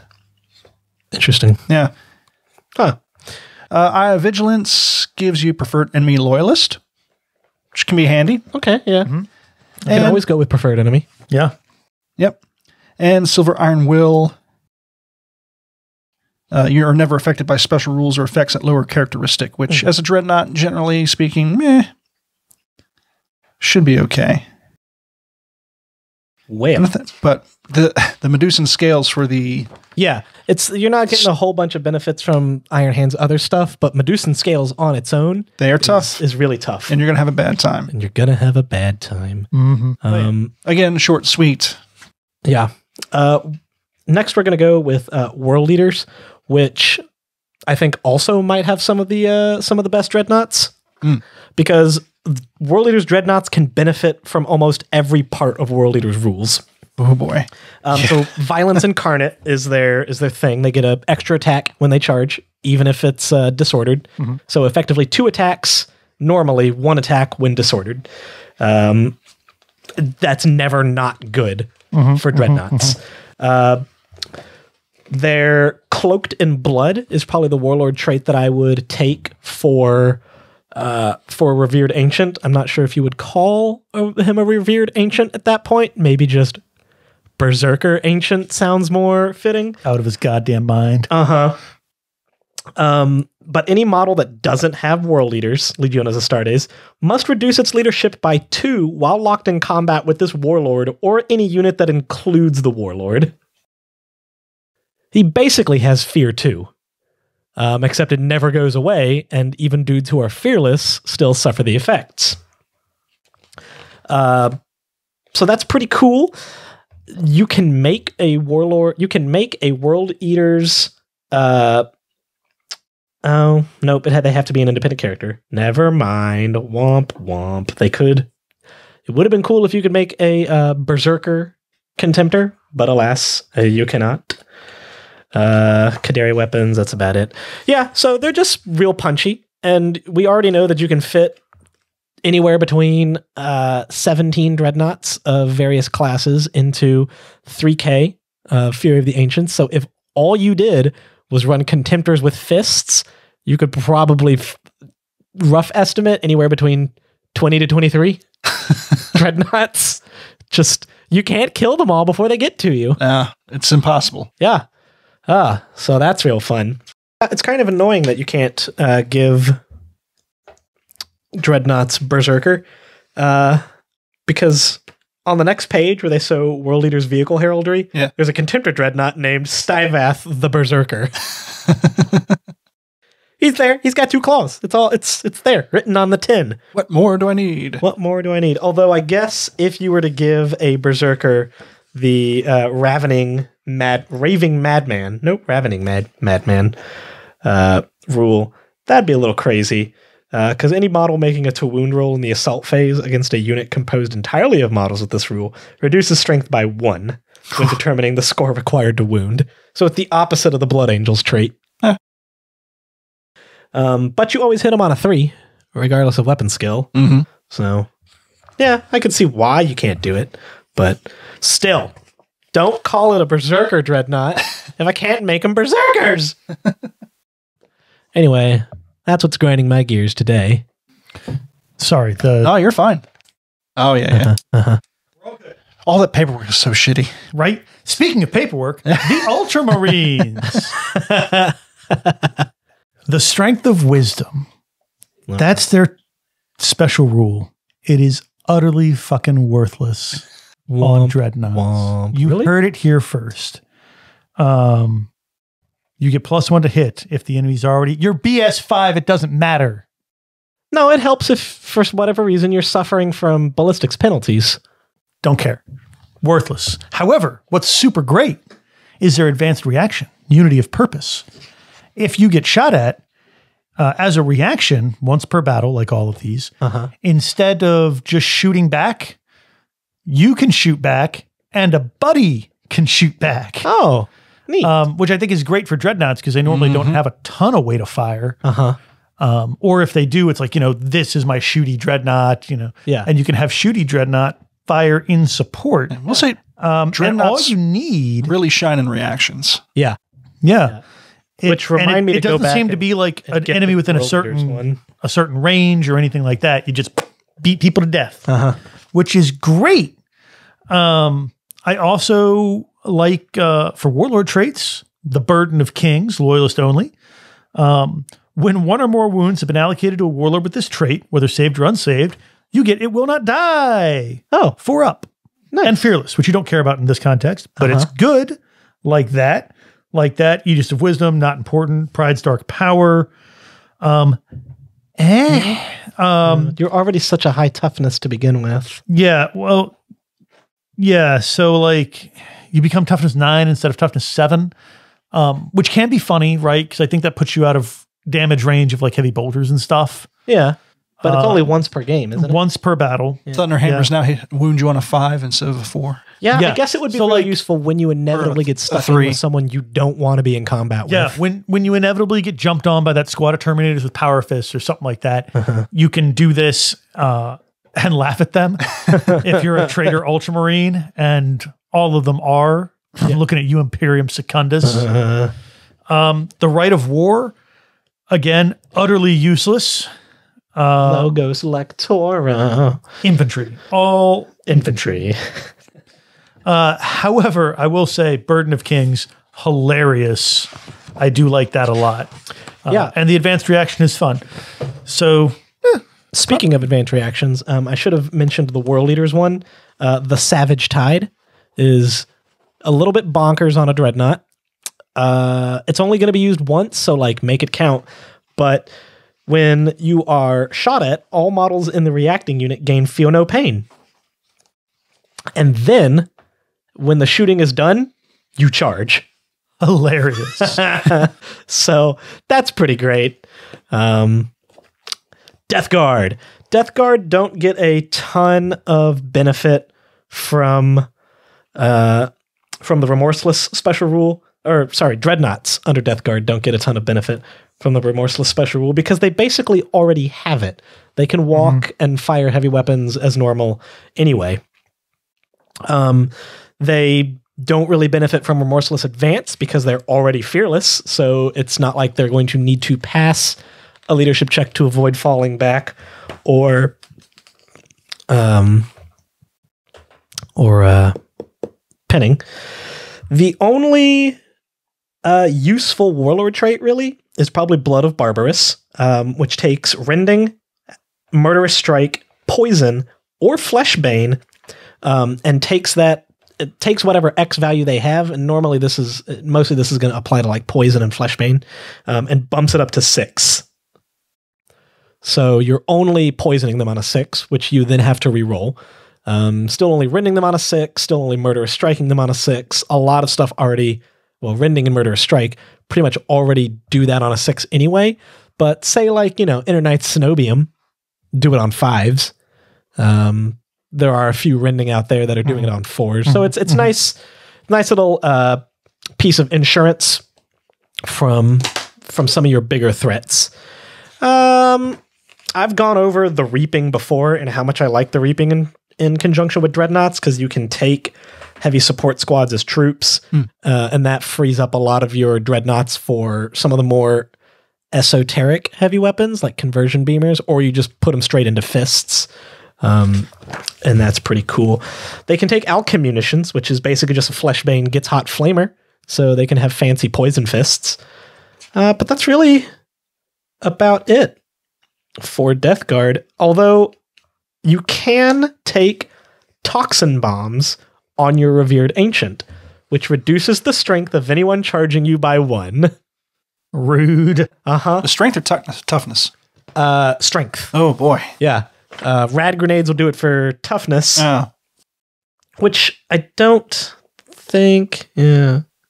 If you somehow were able to combine the Reaping and Fury of the Ancients, then you could have rad grenades on your Dreadnought.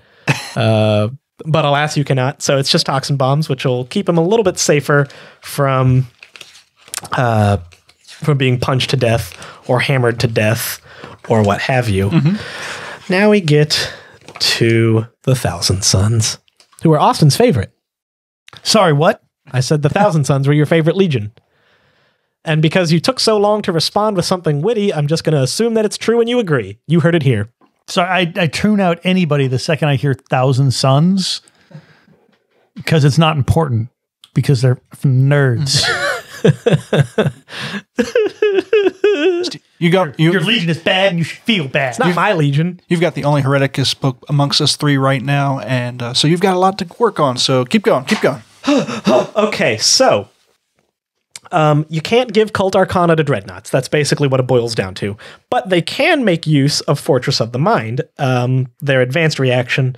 So after, once the active player has resolved all their hit and wound rolls before any armor saves are made, the reactive player, the Dreadnought, can make a psychic check. If the check is passed, the reacting unit gains a 3-up invulnerable save against all wounds inflicted as part of the attack that triggered the reaction. If the attack has failed, then you only get a 5-up, which you already have anyway, but both you and the person shooting at you suffer perils of the warp.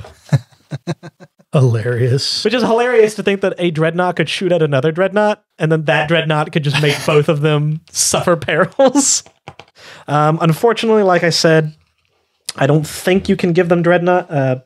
If you can't give them Cult Arcana, so they have no real use for the Prosperine Arcana, which is a little upsetting. Womp womp womp. Oh, it's all infantry? Yeah, it's either cavalry or infantry, and only them.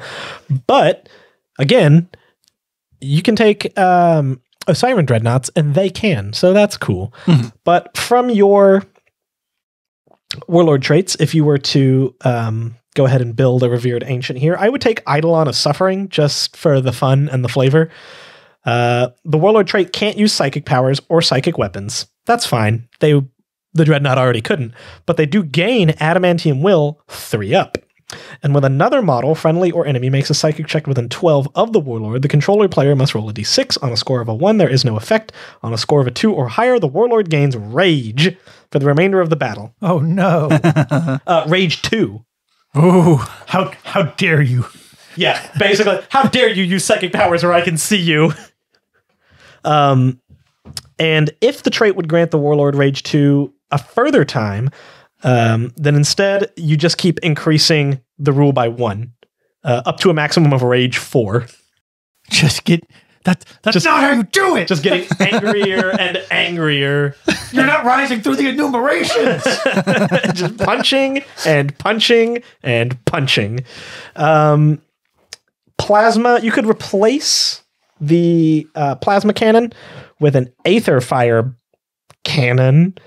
Aether Fire Magma Cannon for no points, which is still heavy 1, large blast, rending 6 up, and a key in force. So you can, bring that up to strength 8. So it's a nice little instant death template gun against, Space Marines anyway.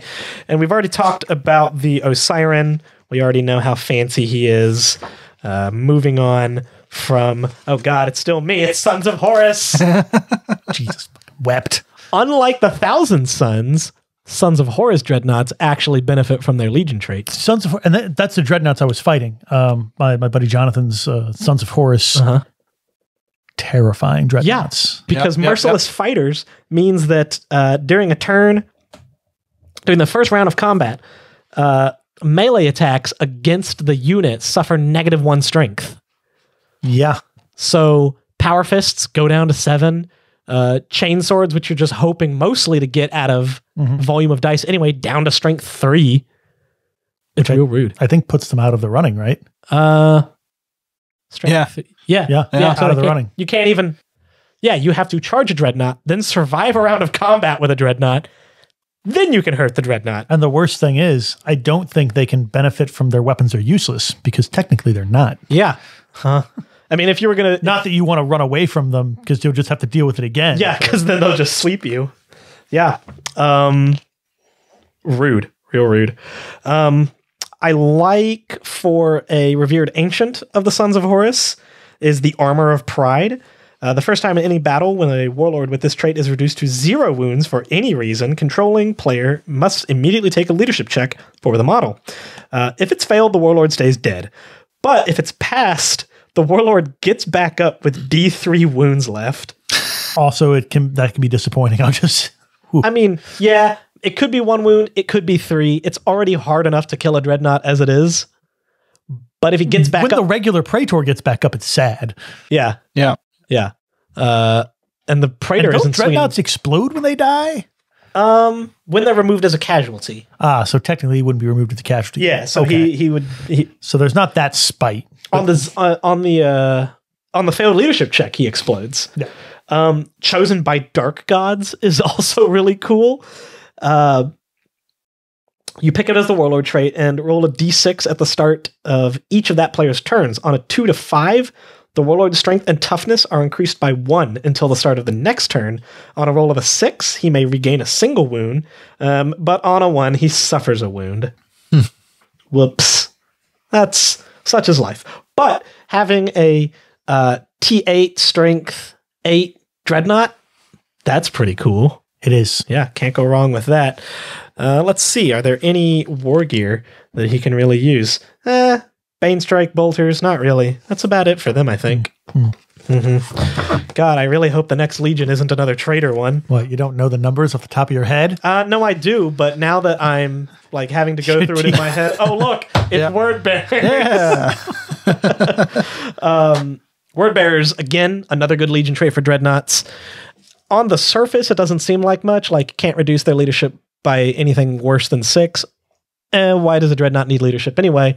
It's fearless in most instances, but if one or more models with this special rule are part of a combat that results in a draw, then a side that includes one or more models at the end of the fight subphase with this special rule is counted as having won the combat by 1 point.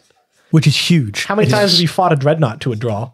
Infinite times. Because it doesn't have the number of attacks infinite to times do a bunch. From 3rd edition until 2 weeks ago. Infinite times. Yep, and he's just gonna...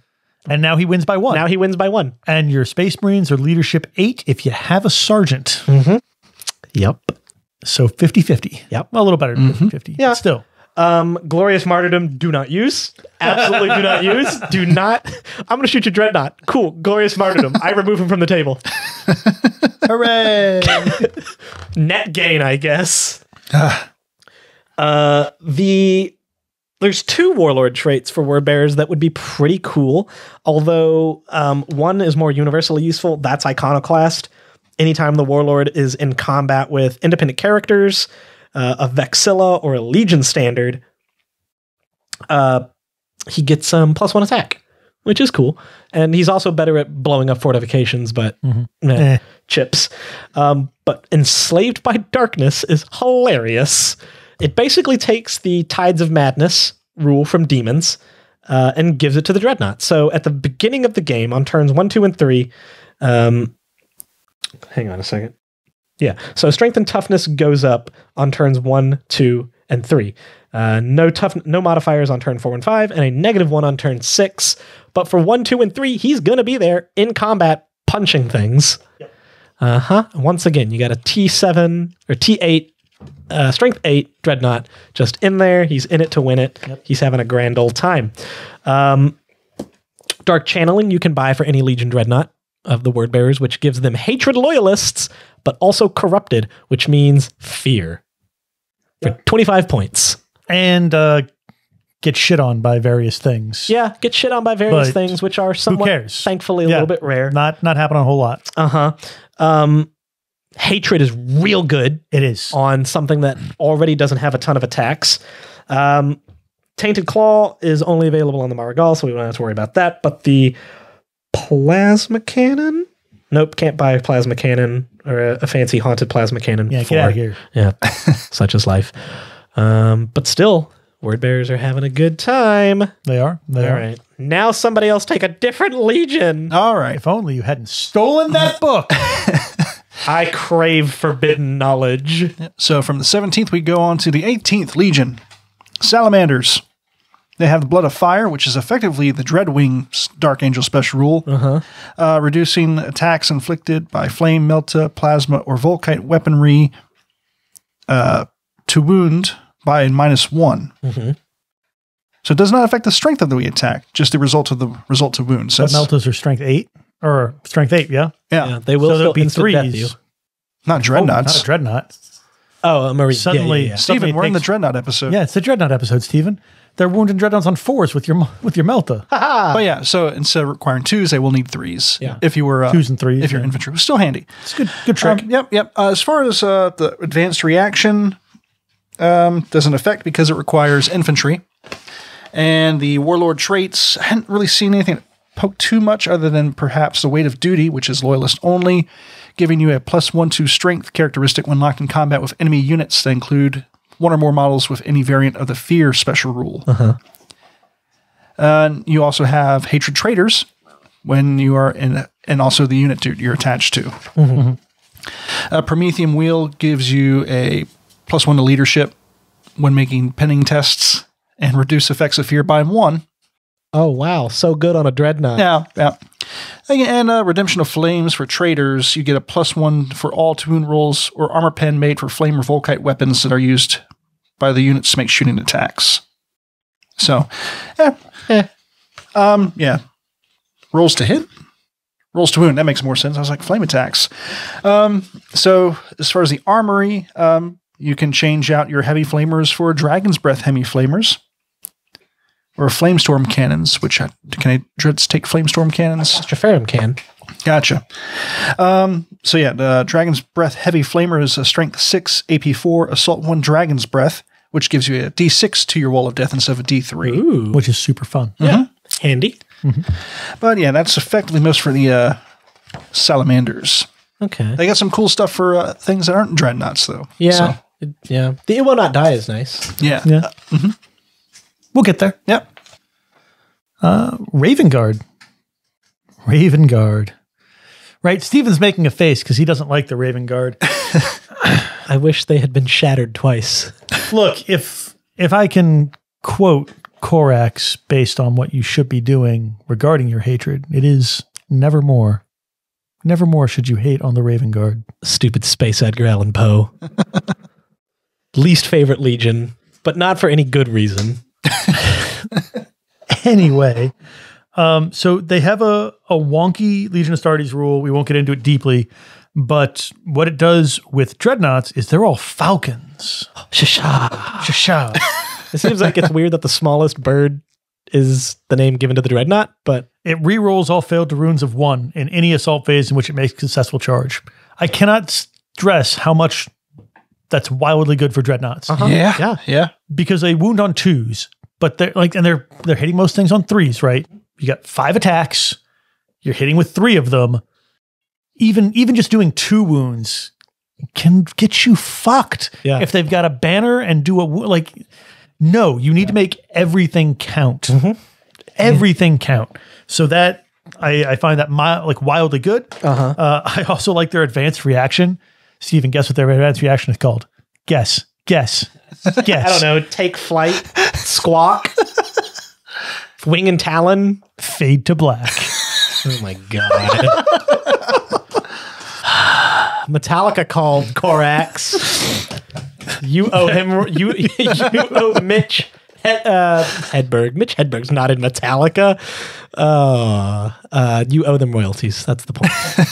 They heard you do it. You're the musician. I don't know. Mitch Hedberg was a comedian. Anyway, again, shooting phase, when somebody gets declared the target of the attack, if you're a Raven Guard special rule, before resolving the shooting attack, the unit targeted may immediately make a move of a number of inches equal to the highest unmodified initiative characteristic in any direction and gain Shrouded 4-up.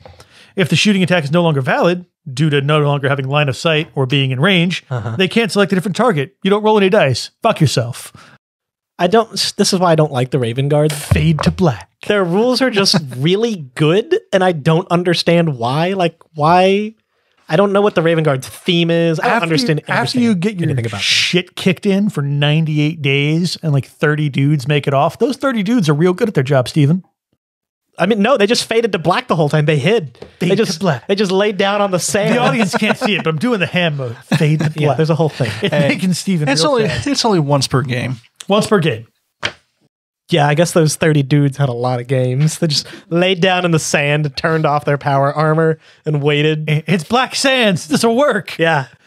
Birds. Oh, wow. Except for the one that got his face shaved off by an Alpha Legionnaire, but we'll get there. So who among us? They've got a couple of Warlord traits that, one is kind of you increase your attack. Warlord increases attacks and strength by 1 when engaged in a challenge, or by 2 if challenged by the enemy Warlord.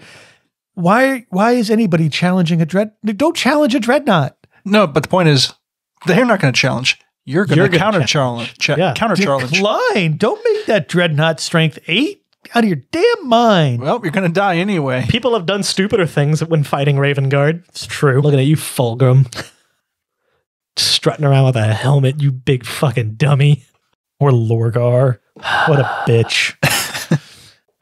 Moving along, there's also the Traitor one, which I think is better.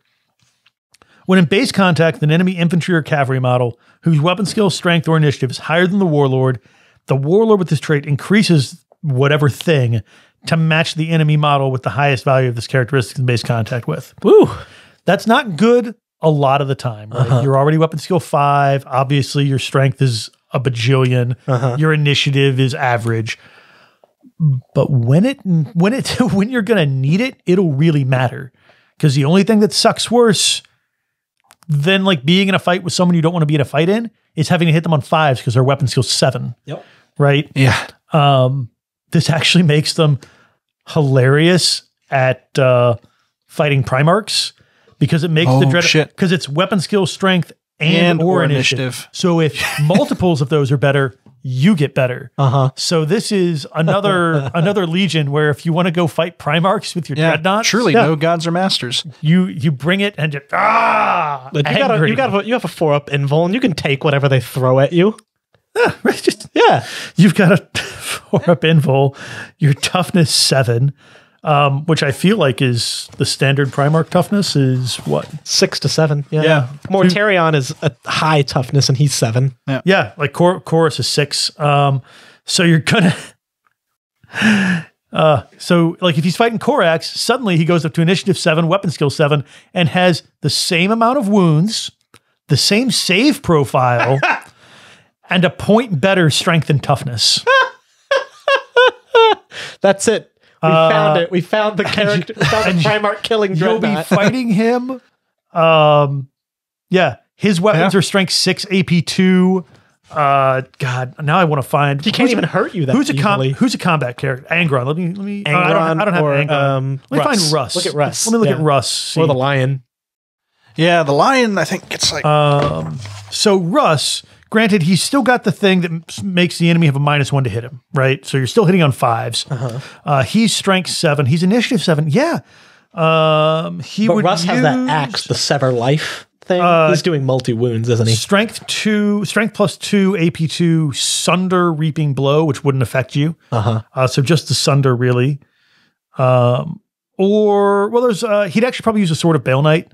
So he'd be Strength 8, AP2, Murderous Strike 4 up, Brutal 2. God. Leman Russ sounds like a World of Warcraft character. This is my sword, the Sword of Bale Knight. Quiet. It's made from a kraken tooth. All right, so he doesn't I seem... attack the Dreadnought with my +2 broadsword of Bale Knight. Shut up, Russ. Shut up about the sun. I think this guy's... Actually, the Sword of Bale Knight is about night, not the sun. Fuck yourself. That's all I got. Dreadnought still might have a hard time with the lion. The lion's got 7 attacks base. Well, this Raven Guard Dreadnought who can match those stats. Match your initiative, weapon skill, and strength. So I'm weapon skill 8, initiative 7, and strength 7. But the thing of it is, so you've got 7 attacks on the lion with a weapon that can probably do a I would be taking the lion sword. Melee, armor bane, flesh bane, mastercrafted, instant death, 2-handed.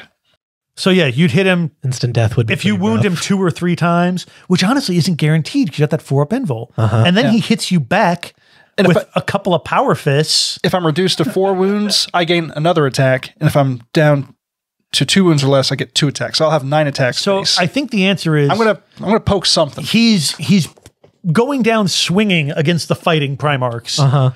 But against the ones that aren't dedicated Blender Lords, because he seems to just be able to beat the dog shit out of Korax. I'm sure Lorgar is in the same boat. If he fought Lorgar, his stats would go down. Let me see. Let me go find Dorn. This is just great. Lorgar or Sigismund. Sigismund can just eat a bag of dicks right now. I have Lorgar right here. He's So yeah, he's 6s pretty much across the board, except attacks, which are 5. A Dreadnought matching Lorgar's stat profile would actively get worse. I think he's beating Dorn as well. That's feel great. Love it. Love it. Well, so when we do these, because his strength to be 7. So Dorn has Storm's Teeth, right? Strength plus 2, so wounding the Dreadnought on 4s. Melee, 2-handed, Murderous Strike 6 up, Shred, Reaping Blow 2. Reaping Blow does nothing. Shred, it's good, but whatever. Yeah. And then he's got a rule saying Dorn can only be wounded on a 4-up regardless of other strength. So the fact that he's only toughness 6 balances out the Dreadnought's higher strength weapons. And he's got 1 more wound than the Dreadnought, but that's all he's got going for him. That's a tight fight, right? Yeah. Who'd they put in that Dreadnought? Shuriken?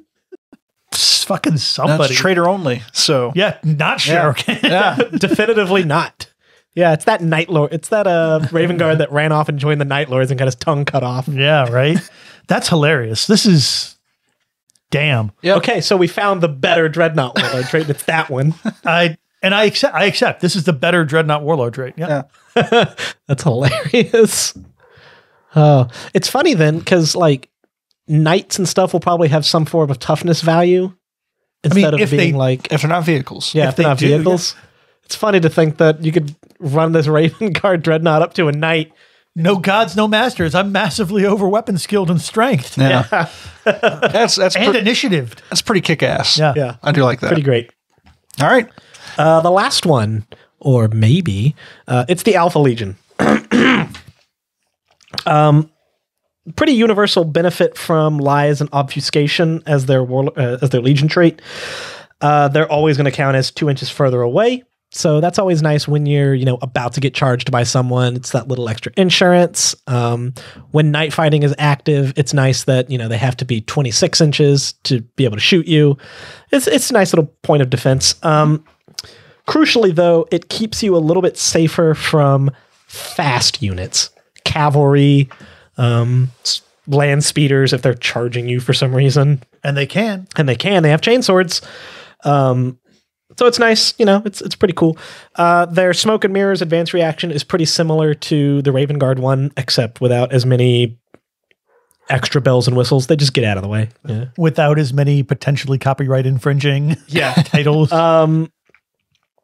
Hydran Excurser is probably the best Warlord trait for Revered Ancient. So you pick a Legion Astartes other than Alpha Legion. And the Warlord and everybody that he joins gets +1 to hit against all models with that Legion Astartes trait. And they get an extra reaction in the shooting phase, so more return fire. Or evade, if that's what you're into. Interestingly enough, you can take Rewards of Treachery for your Fury of the Ancients list and take one of all the other Legion Dreadnoughts. Yeah. Which is funny. I don't know how many you can take. Just one. Just one. One. May select a single variant. So get a Marigal, get a jump packy one. Yeah. Get a magic one. Whatever. I would take the magic one, probably. Honestly, that would be where I go. Just for the most versatility. Yeah. In a Dreadnought list, you won't have any psychic powers or shenanigans. That's good. And, there's the Marigal and the Incandius are punchy Dreadnoughts, but so is a regular Dreadnought with fists. So, yeah. Of course, if you're running a regular Alpha Legion list, then, you might want that drop potting one to do like a Descent of Angels Rite of War, and you take the deep striking Dreadnought just because it fits. Yeah. Don't have to buy a pod.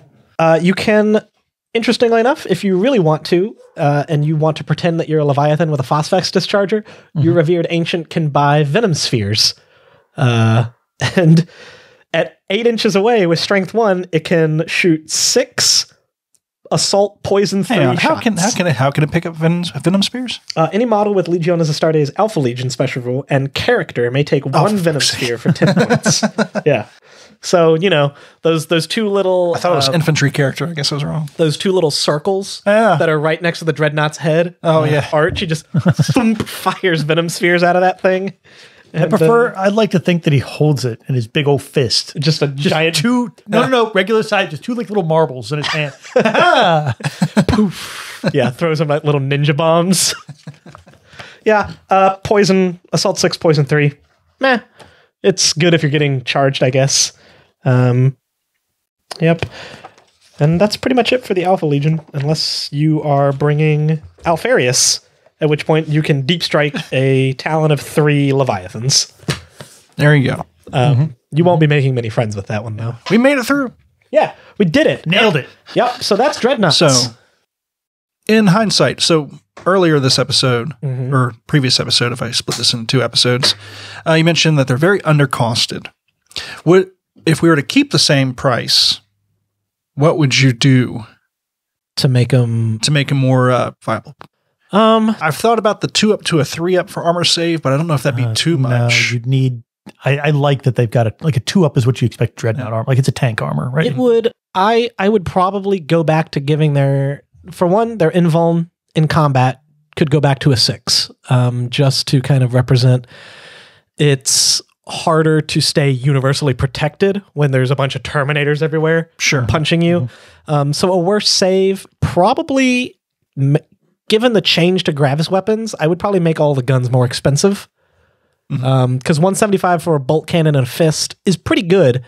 But then when you get up to like plasma cannons for 10 points, thermal cannons for 10 points, the auto cannons. Yeah. I would go a little more esoteric with it. Just because I like overly complicated rules. Naturally. And I would give enemies attacking in its rear a +1 strength.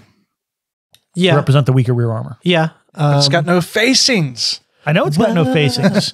Oh, hey, yeah, that reminds me. But it wouldn't be hard. Fire 360 degrees now because they don't have weapon parts. 360 no scope.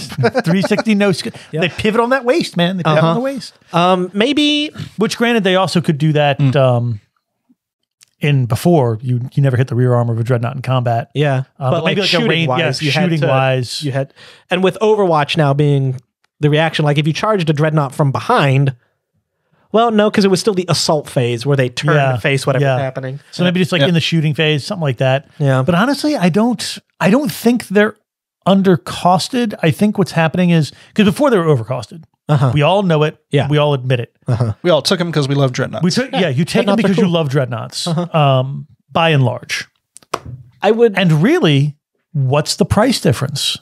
30-point difference? Between now and then? Yeah. It's like a 30-point difference because it's really just the difference in weapon cost. For the Contemptors. The Contemptors are bog standard, 175, 175. So like, let's see. These old books are so big. Most of the weapons, a lot of like conversion beamer went down in points. Las cannon, weapons went down in points because a basic dreadnought's the same in this. Autocannon was 5, plasma cannon was 10. What's the points of the dreadnought? Right, 175. Yeah, it's 175. So they're the exact same points, and they were overcosted before, and now they're better. Yeah, I'm not sure they're undercosted. I just think people are looking at it and going, wow, this is a much better unit, and just assuming for the same cost. They've moved from their mind the dreadnoughts were overcosted last edition, and now it's just, last edition they were reasonably priced for what they were. Now they're better, ergo they're undercosted, but they weren't. They were suboptimal. They were a little overpriced. Well, by the same token, now they have basically a Castellax price stat line. And I don't remember what the cost point on Castellax were, but the general consensus is that Castellax are undercosted. I mean, that's fair enough. Most automata are undercosted for as tough and as strong as they are. But again, I think we're just too early in the edition. Like, certainly, let me wait until Nova, Adepticon, like, let's see what big events. Really, it'll be how well does the the Fury of the Ancients list actually do? I mean, that's true. Because if Fury of the Ancient list suddenly raffle stomping everybody, then maybe we need to take some action here. Not we EOs or anything like that. The royal we. Yeah, the royal we of like people saying, hey, GW fix this, and then GW fixing it. I'm not going to be restricting that Rite of War in anything I run. It's too cool. It is. And honestly, like at that point, I don't know, just as a guy who's run a bunch of stuff for a long time, I don't like restricting things. No. Yeah. You should just like tone your missions and event special rules and all that sort of stuff. Yeah. To either kind of shitting on the things that are OP or bringing up the things that are underpowered. Yeah. And the Castroferum Dreadnought has a different version of the Adamantic Deflector called Ferromantic. Thanks, Austin. Bye for now. Yeah, See you later, Austin. We're going to put him back to sleep. And on that note, power down. Yep. Boo. He never did figure out what Legion he wanted. Space Wolves, 4! But the Ferromantic Deflector does the same thing, but it's 3 automatic wounds when you get hit with instant death instead of the D3. So maybe that would be something like that. But that's Dreadnoughts. Yeah. Enjoy this extra chonky episode. That's all we got for you today. As Jesse frequently said when he was a whole man and not a shattered scrap of flesh floating in a tank, keep those dice rolling. Bye for now. See you later.